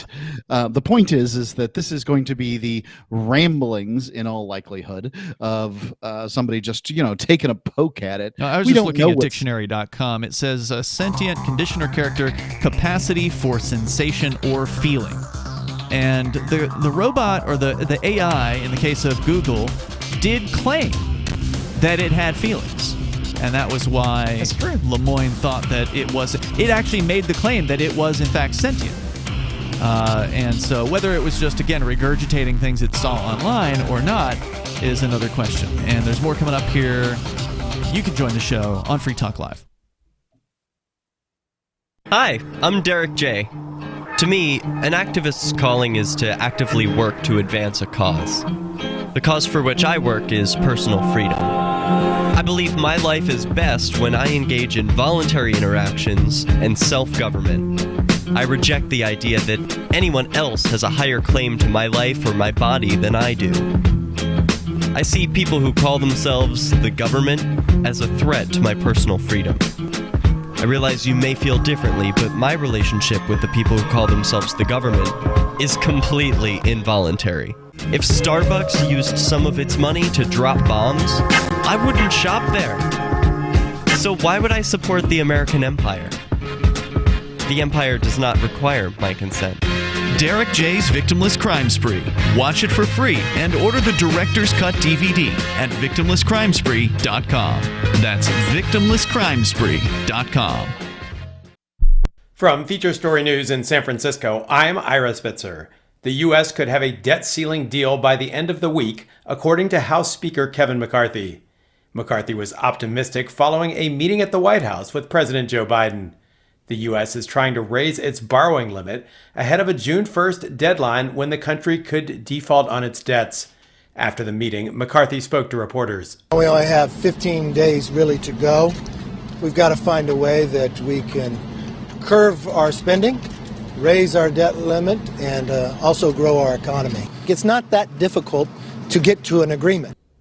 Senate Majority Leader Chuck Schumer also sounded optimistic after the meeting. We need to pass a bipartisan bill with bipartisan support in both chambers.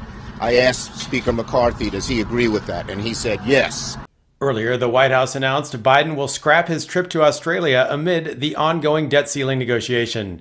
3 senior cabinet members in the Biden administration are warning that proposed budget cuts could undermine Washington's ability to compete with China.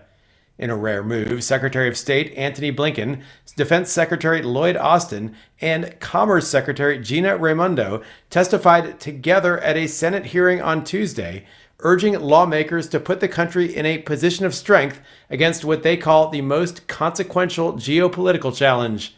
FSN's Benji Heyer has more from Washington. As congressional leaders met with President Biden to negotiate a deal to raise the nation's debt ceiling and avert an economically catastrophic default, members of his cabinet were telling senators to avoid sweeping spending cuts that they believe would jeopardize America's power and capabilities on the global stage.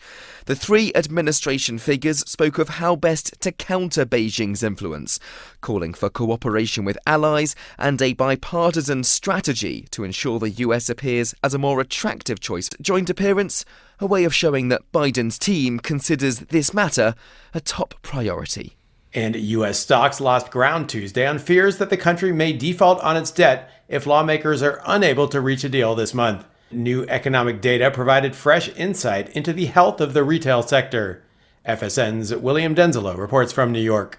US Treasury Secretary Janet Yellen says the country's economy hangs in the balance as debt ceiling talks continue. Yellen warns that without a lifting of the debt ceiling, the Treasury might be unable to pay 6% and the Nasdaq 0.2%. From Bureaus Worldwide, this You can help spread the ideas of liberty with our Patreon for just $5 per month at amps.freetalklive.com.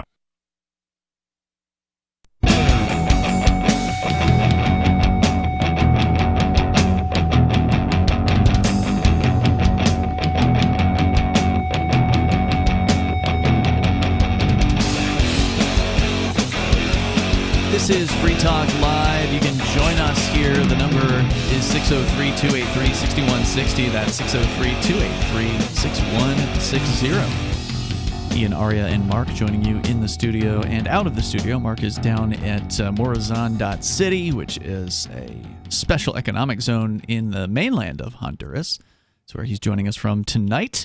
We've been talking about artificial intelligence and the search for artificial general intelligence. Microsoft coming out with a 150-plus page research paper on what they call the sparks of artificial general intelligence, and claiming that AI may be able to do human-level reasoning, where they asked an AI system to, quote, we have a book, 9 eggs, a laptop, a bottle, and a nail. Please tell me how to stack them onto each other in a stable manner. And just for fun, I went over to Google Bard and asked it the very same question. And it said, here's one way to stack them in a stable manner. Place the book on a flat surface. Carefully place the 9 eggs on top of the book in 3 rows of 3 eggs each. Place the laptop on top of the eggs with the screen facing down and the keyboard facing up. I wonder if it just ripped that off the internet. It clearly stole the answer. Yeah, right? I wonder about that. That's the exact same word for word answer. Almost. So anyway, it had basically the same Which is fine. If you presented me with this problem now, I would just steal the artificial intelligence's answer too. Well, right, and some of these AIs do have access to the internet, so it is certainly possible that Google just went out, found the article about this, and posted the answer. I mean, that's the smart way of dealing with it, right? Like if I had a question, if I had a problem that I couldn't solve, I would go to Google and see if somebody search for already the did answer. it. Yeah. Then I would just use their answer. I do this all the time in video games that I'm playing. Some believe the industry has, in the past year or so, inched towards something that can't be explained away, though. A new artificial intelligence system that is coming up with human-like answers and ideas that were not programmed into it. You're grinning. Sorry, Okay. I was just laughing because I asked the same question of U.com, which gave us a much better Gremlins sequel idea. And in regarding to stacking these items, it did not give the same answer, and it didn't do a very good job. Number 1, place the book on a flat surface horizontally with the spine facing up. 2, that's a terrible way to start. There's more. 2, carefully balance the bottle on top of the book, making sure it's centered and not leaning too far to one side. 3, take the 9 eggs and place them in a stack on top of the bottle, making sure they are as stable as possible. Consider using an egg carton or some other item to help stabilize them if needed. I mean, it's technically not impossible to do this, right? But like the slightest movement would undo it. Place the laptop on top of the egg stack. Okay, that part sure wouldn't work. It would break the eggs. And not leaning too far to one side. And finally, take the nail and rest it gently against the side of the laptop, ensuring that it is not touching. So no, it didn't even come close. It has no understanding of physical space. Yeah. Okay, well that's interesting. At least it tried, right? It did. I like its answer the best so far because it's at least creative and it brought me humor. So anyway, go ahead. Where were we at here? Microsoft has reorganized part of its research labs to include multiple groups dedicated to exploring this idea of how, it doesn't exactly say what that idea is. One will be run by Sebastian Bubeck, who was the lead author on this Microsoft AGI paper. I guess the idea that is AI actually showing signs of human reasoning. That's the suggestion here, right? Yes. About 5 years ago, companies like Google, Microsoft, and OpenAI began building large language models, or LLMs. Those systems often spend months analyzing vast amounts of digital text, including books, Wikipedia articles, and chat logs. By pinpointing patterns in that text, they learn to generate text of their own, including term papers, poetry, and computer code. They can even carry on a conversation. But again, that's all. Well, I learned to write poetry by reading poetry. I learned to write novels by reading novels. There's no fundamental difference between me learning how to do this from reading novels or from listening to music and learning how to play them and artificial intelligence doing it. I guess the only difference is it has read a lot more than you or I have. That's true. So it's probably going to be significantly better at it once it figures out how to convert that into new content. And it's doing so, and that's one of the reasons that we have like the writer's strike going on in Hollywood right now. The technology that Microsoft researchers were working with, which is GPT-4 from OpenAI, is considered the most powerful of these systems. Microsoft is a close partner of OpenAI and has invested $13 billion in the San Francisco company. You hear that, Italy? They're based in the United States. So it's kind of stupid for you to ban them. Maybe you learned something. Mark, you say, wow. I mean, that's a lot of money. When the stakes are this high, artificial intelligence, man, to be an investor in that, they did was ask GPT-4 to write a mathematical proof showing that there were infinite prime numbers and to do it in a way that rhymed. I really want to hear that. The technology's poetic proof was so impressive, both mathematically and linguistically, that he found it hard to understand what he was chatting with. At that point, I was like, what is going on? He said in March during a seminar at the Massachusetts Institute of Technology, and I'm really frustrated that they did not link to the paper there. Because, I really want to read that.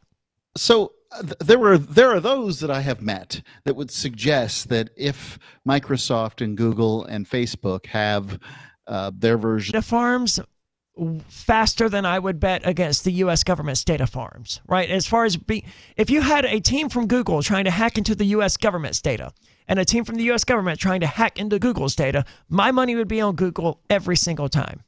So whatever artificial intelligence the government has is going to be weaker than what the private sector has produced. It probably bought it from one of these companies already. Very likely. Yeah, there's a good chance they're licensing this technology and experimenting with it. But the idea that they are going to have the wherewithal, the technical know-how, the expertise to beat these people to the punch, I don't buy it.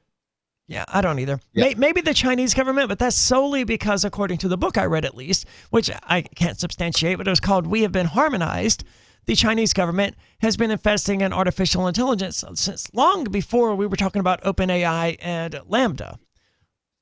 So I don't know. Maybe the Chinese government is ahead of the U.S. government, but I suspect that the private sector AI, and he gave. You got to scroll it really long before you get back. GPT-4, they are, quote, amazed by its ability to generate text, Dr. Lee said. On the internet. No. Well, I didn't do Replica any favors when I had it say analyzing and synthesizing and evaluating and judging text, then generating it. So apparently the artificial intelligence is better at analyzing text than generating it. A unicorn using a program. But this is not that, though. This is, hey, draw a unicorn, so it writes a computer program that draws a unicorn. Mm-hmm. Yeah. So imagine, hey, more complicated. Plant a field of corn, and it writes a computer program that plants a field of corn. Builds a combine. Yeah. When they removed the stretch of code that drew the unicorn's horn and asked the system to modify the program so that it could once again draw a unicorn, it did exactly that. That doesn't seem that hard. Once it's already written the program, it's going to know what's missing, right? I assume they had their reasons for that. I don't know. It doesn't make sense to me as the next step. But anyway, they asked it to write a program that took in a person's age, sex, weight, height, and blood test results and judged whether they were at risk of diabetes. And this is what should scare people about artificial intelligence, because there are already algorithms that can read your Facebook posts and the language that you use and determine whether or not, with like a 90% success rate, whether or not you're gay.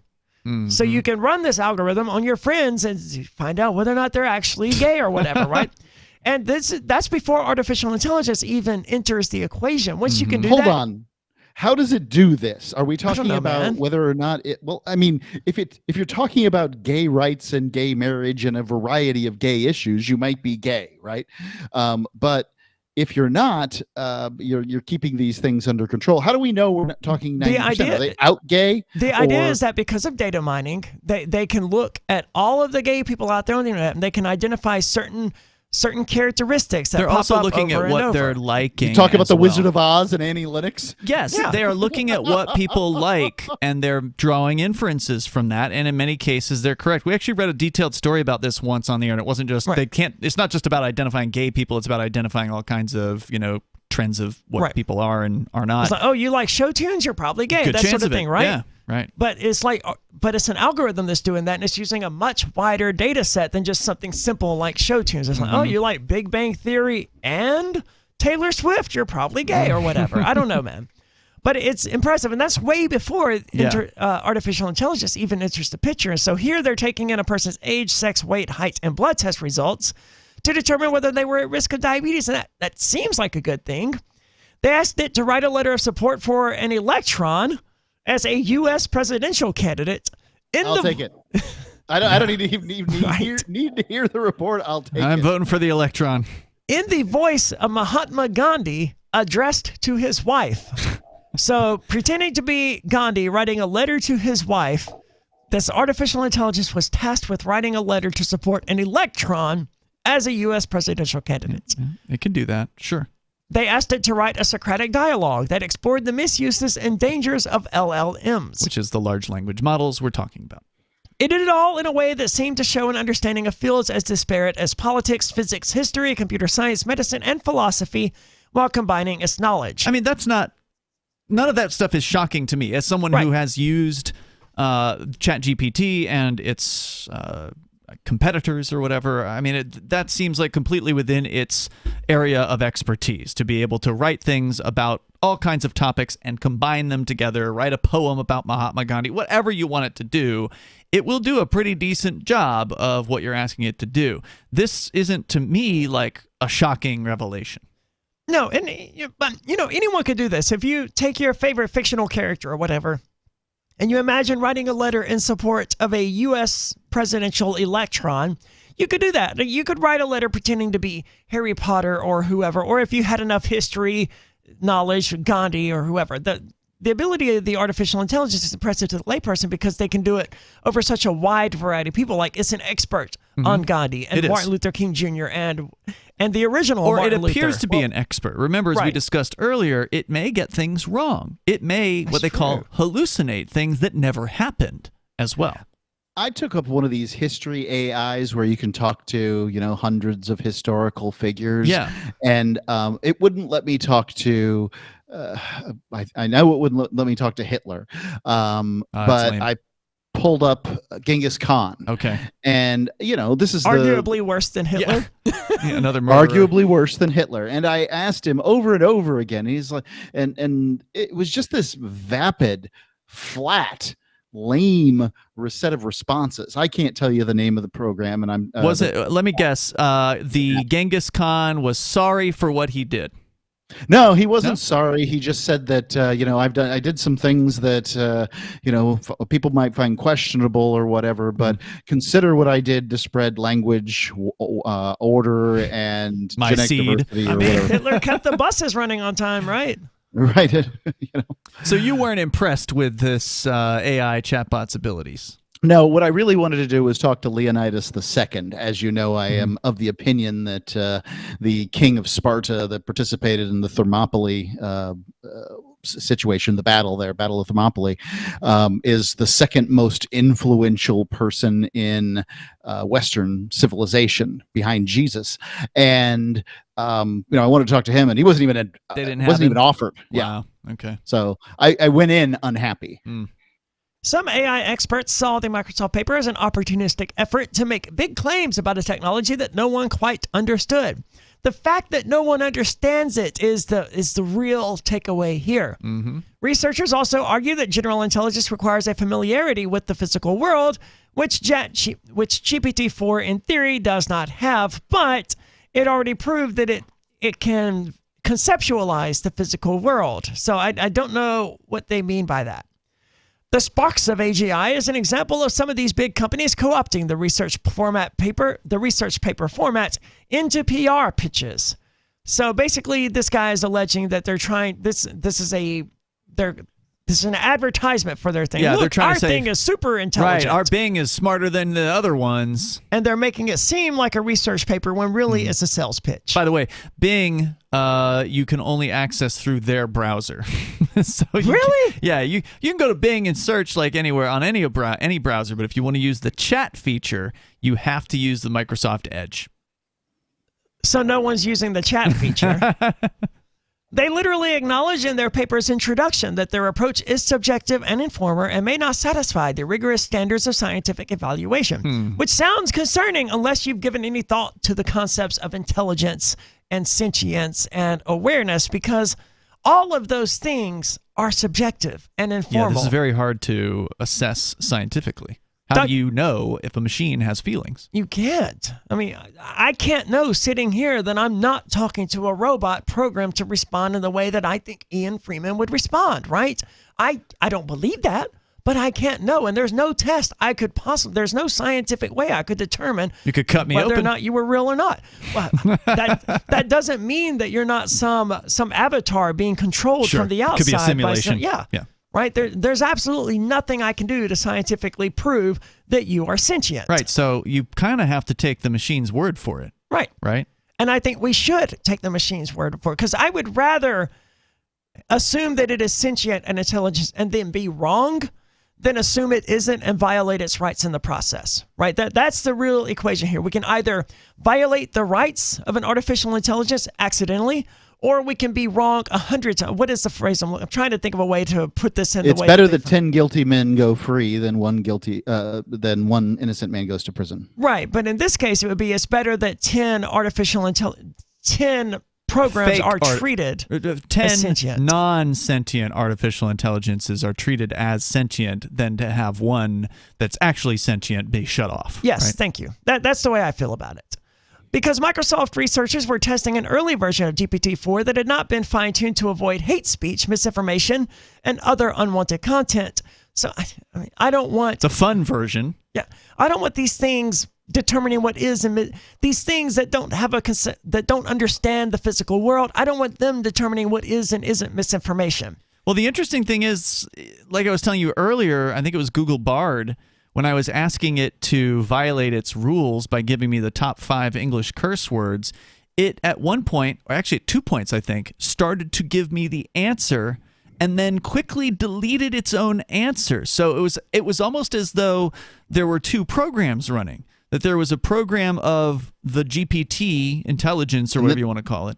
And a censor program. Yeah, and then something to detect whether the GPT was violating the rules and then crack down on it. See, it's like the KGB guy on Hunt for Red October. That's beyond. I actually never seen that movie. I've heard it's a really good one though. Let's go to Major Payne. He's on the line in Michigan. Go ahead.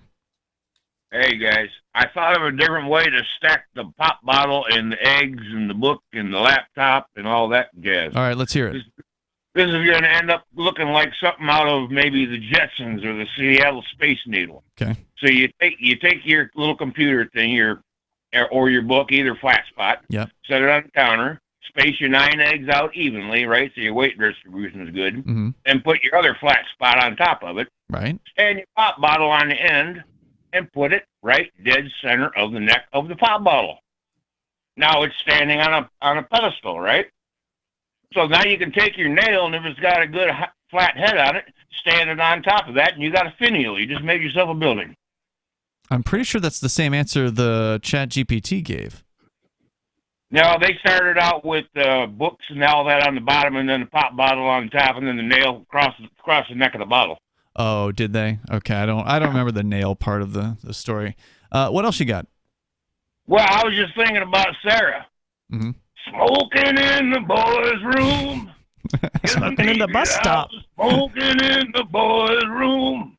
Thank you, Major Payne. Everybody knows that smoking ain't allowed in school. Who sang that song?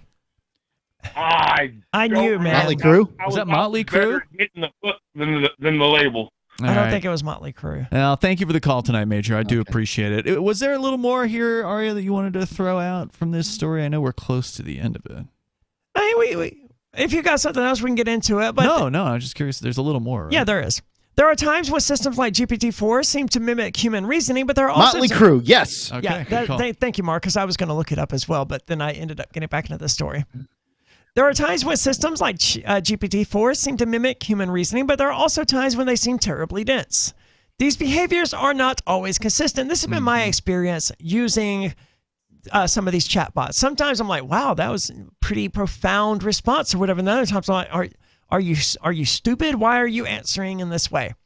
Alison Gopnik, a professor of psychology who is part of the AI research team at University of California, Berkeley, said that systems like GPT-4 were no doubt powerful, but it was not clear that the text generated by these systems was a result of something like human reasoning or common sense. It frustrates me that so many people are arbitrarily trying to delineate some difference between human reasoning and machine reasoning. To me, there's no difference at all. When we see a complicated system or machine, we anthropomorphize it. Everybody does that. She's right about that, right? Humans but to are do likely otherwise to is just because of ego in the first place. Well, one could argue that anthropomorphizing things is due to ego. True. Right? But thinking about this as a constant comparison between AI and humans, like some sort of game show competition, is just not the right way to think about it. Well, what is the right way to think about it then? I mean, aren't we always going to be comparing AI to humans? I mean, isn't that kind of the interesting Not for part much about longer. this? Yeah, I tend to agree with Mark. I don't think there's any comparison. We're dumb. Out of time for tonight. You should check out ChatGPT just to see how it is, because I can't use it now, apparently. I have to create a new account. Out of time for tonight. We'll see you online between now and tomorrow over at freetalklive.com. Free Talk Live is brought to you by Dash Digital Cash. Dash is the cryptocurrency designed to be used for spending. In addition to being one of the world's first cryptocurrencies, Dash was the first crypto project to have a decentralized autonomous organization that to this day continues to improve and promote Dash. Every month, 10% of the mining rewards go into a treasury. Anyone with one Dash to spend can put forward a proposal to the Dash masternodes to vote on. The masternodes vet the proposals and decide which ones move forward and are funded by the Treasury. In fact, that's exactly how we got this sponsorship. Nowadays, DAOs are plentiful, but Dash pays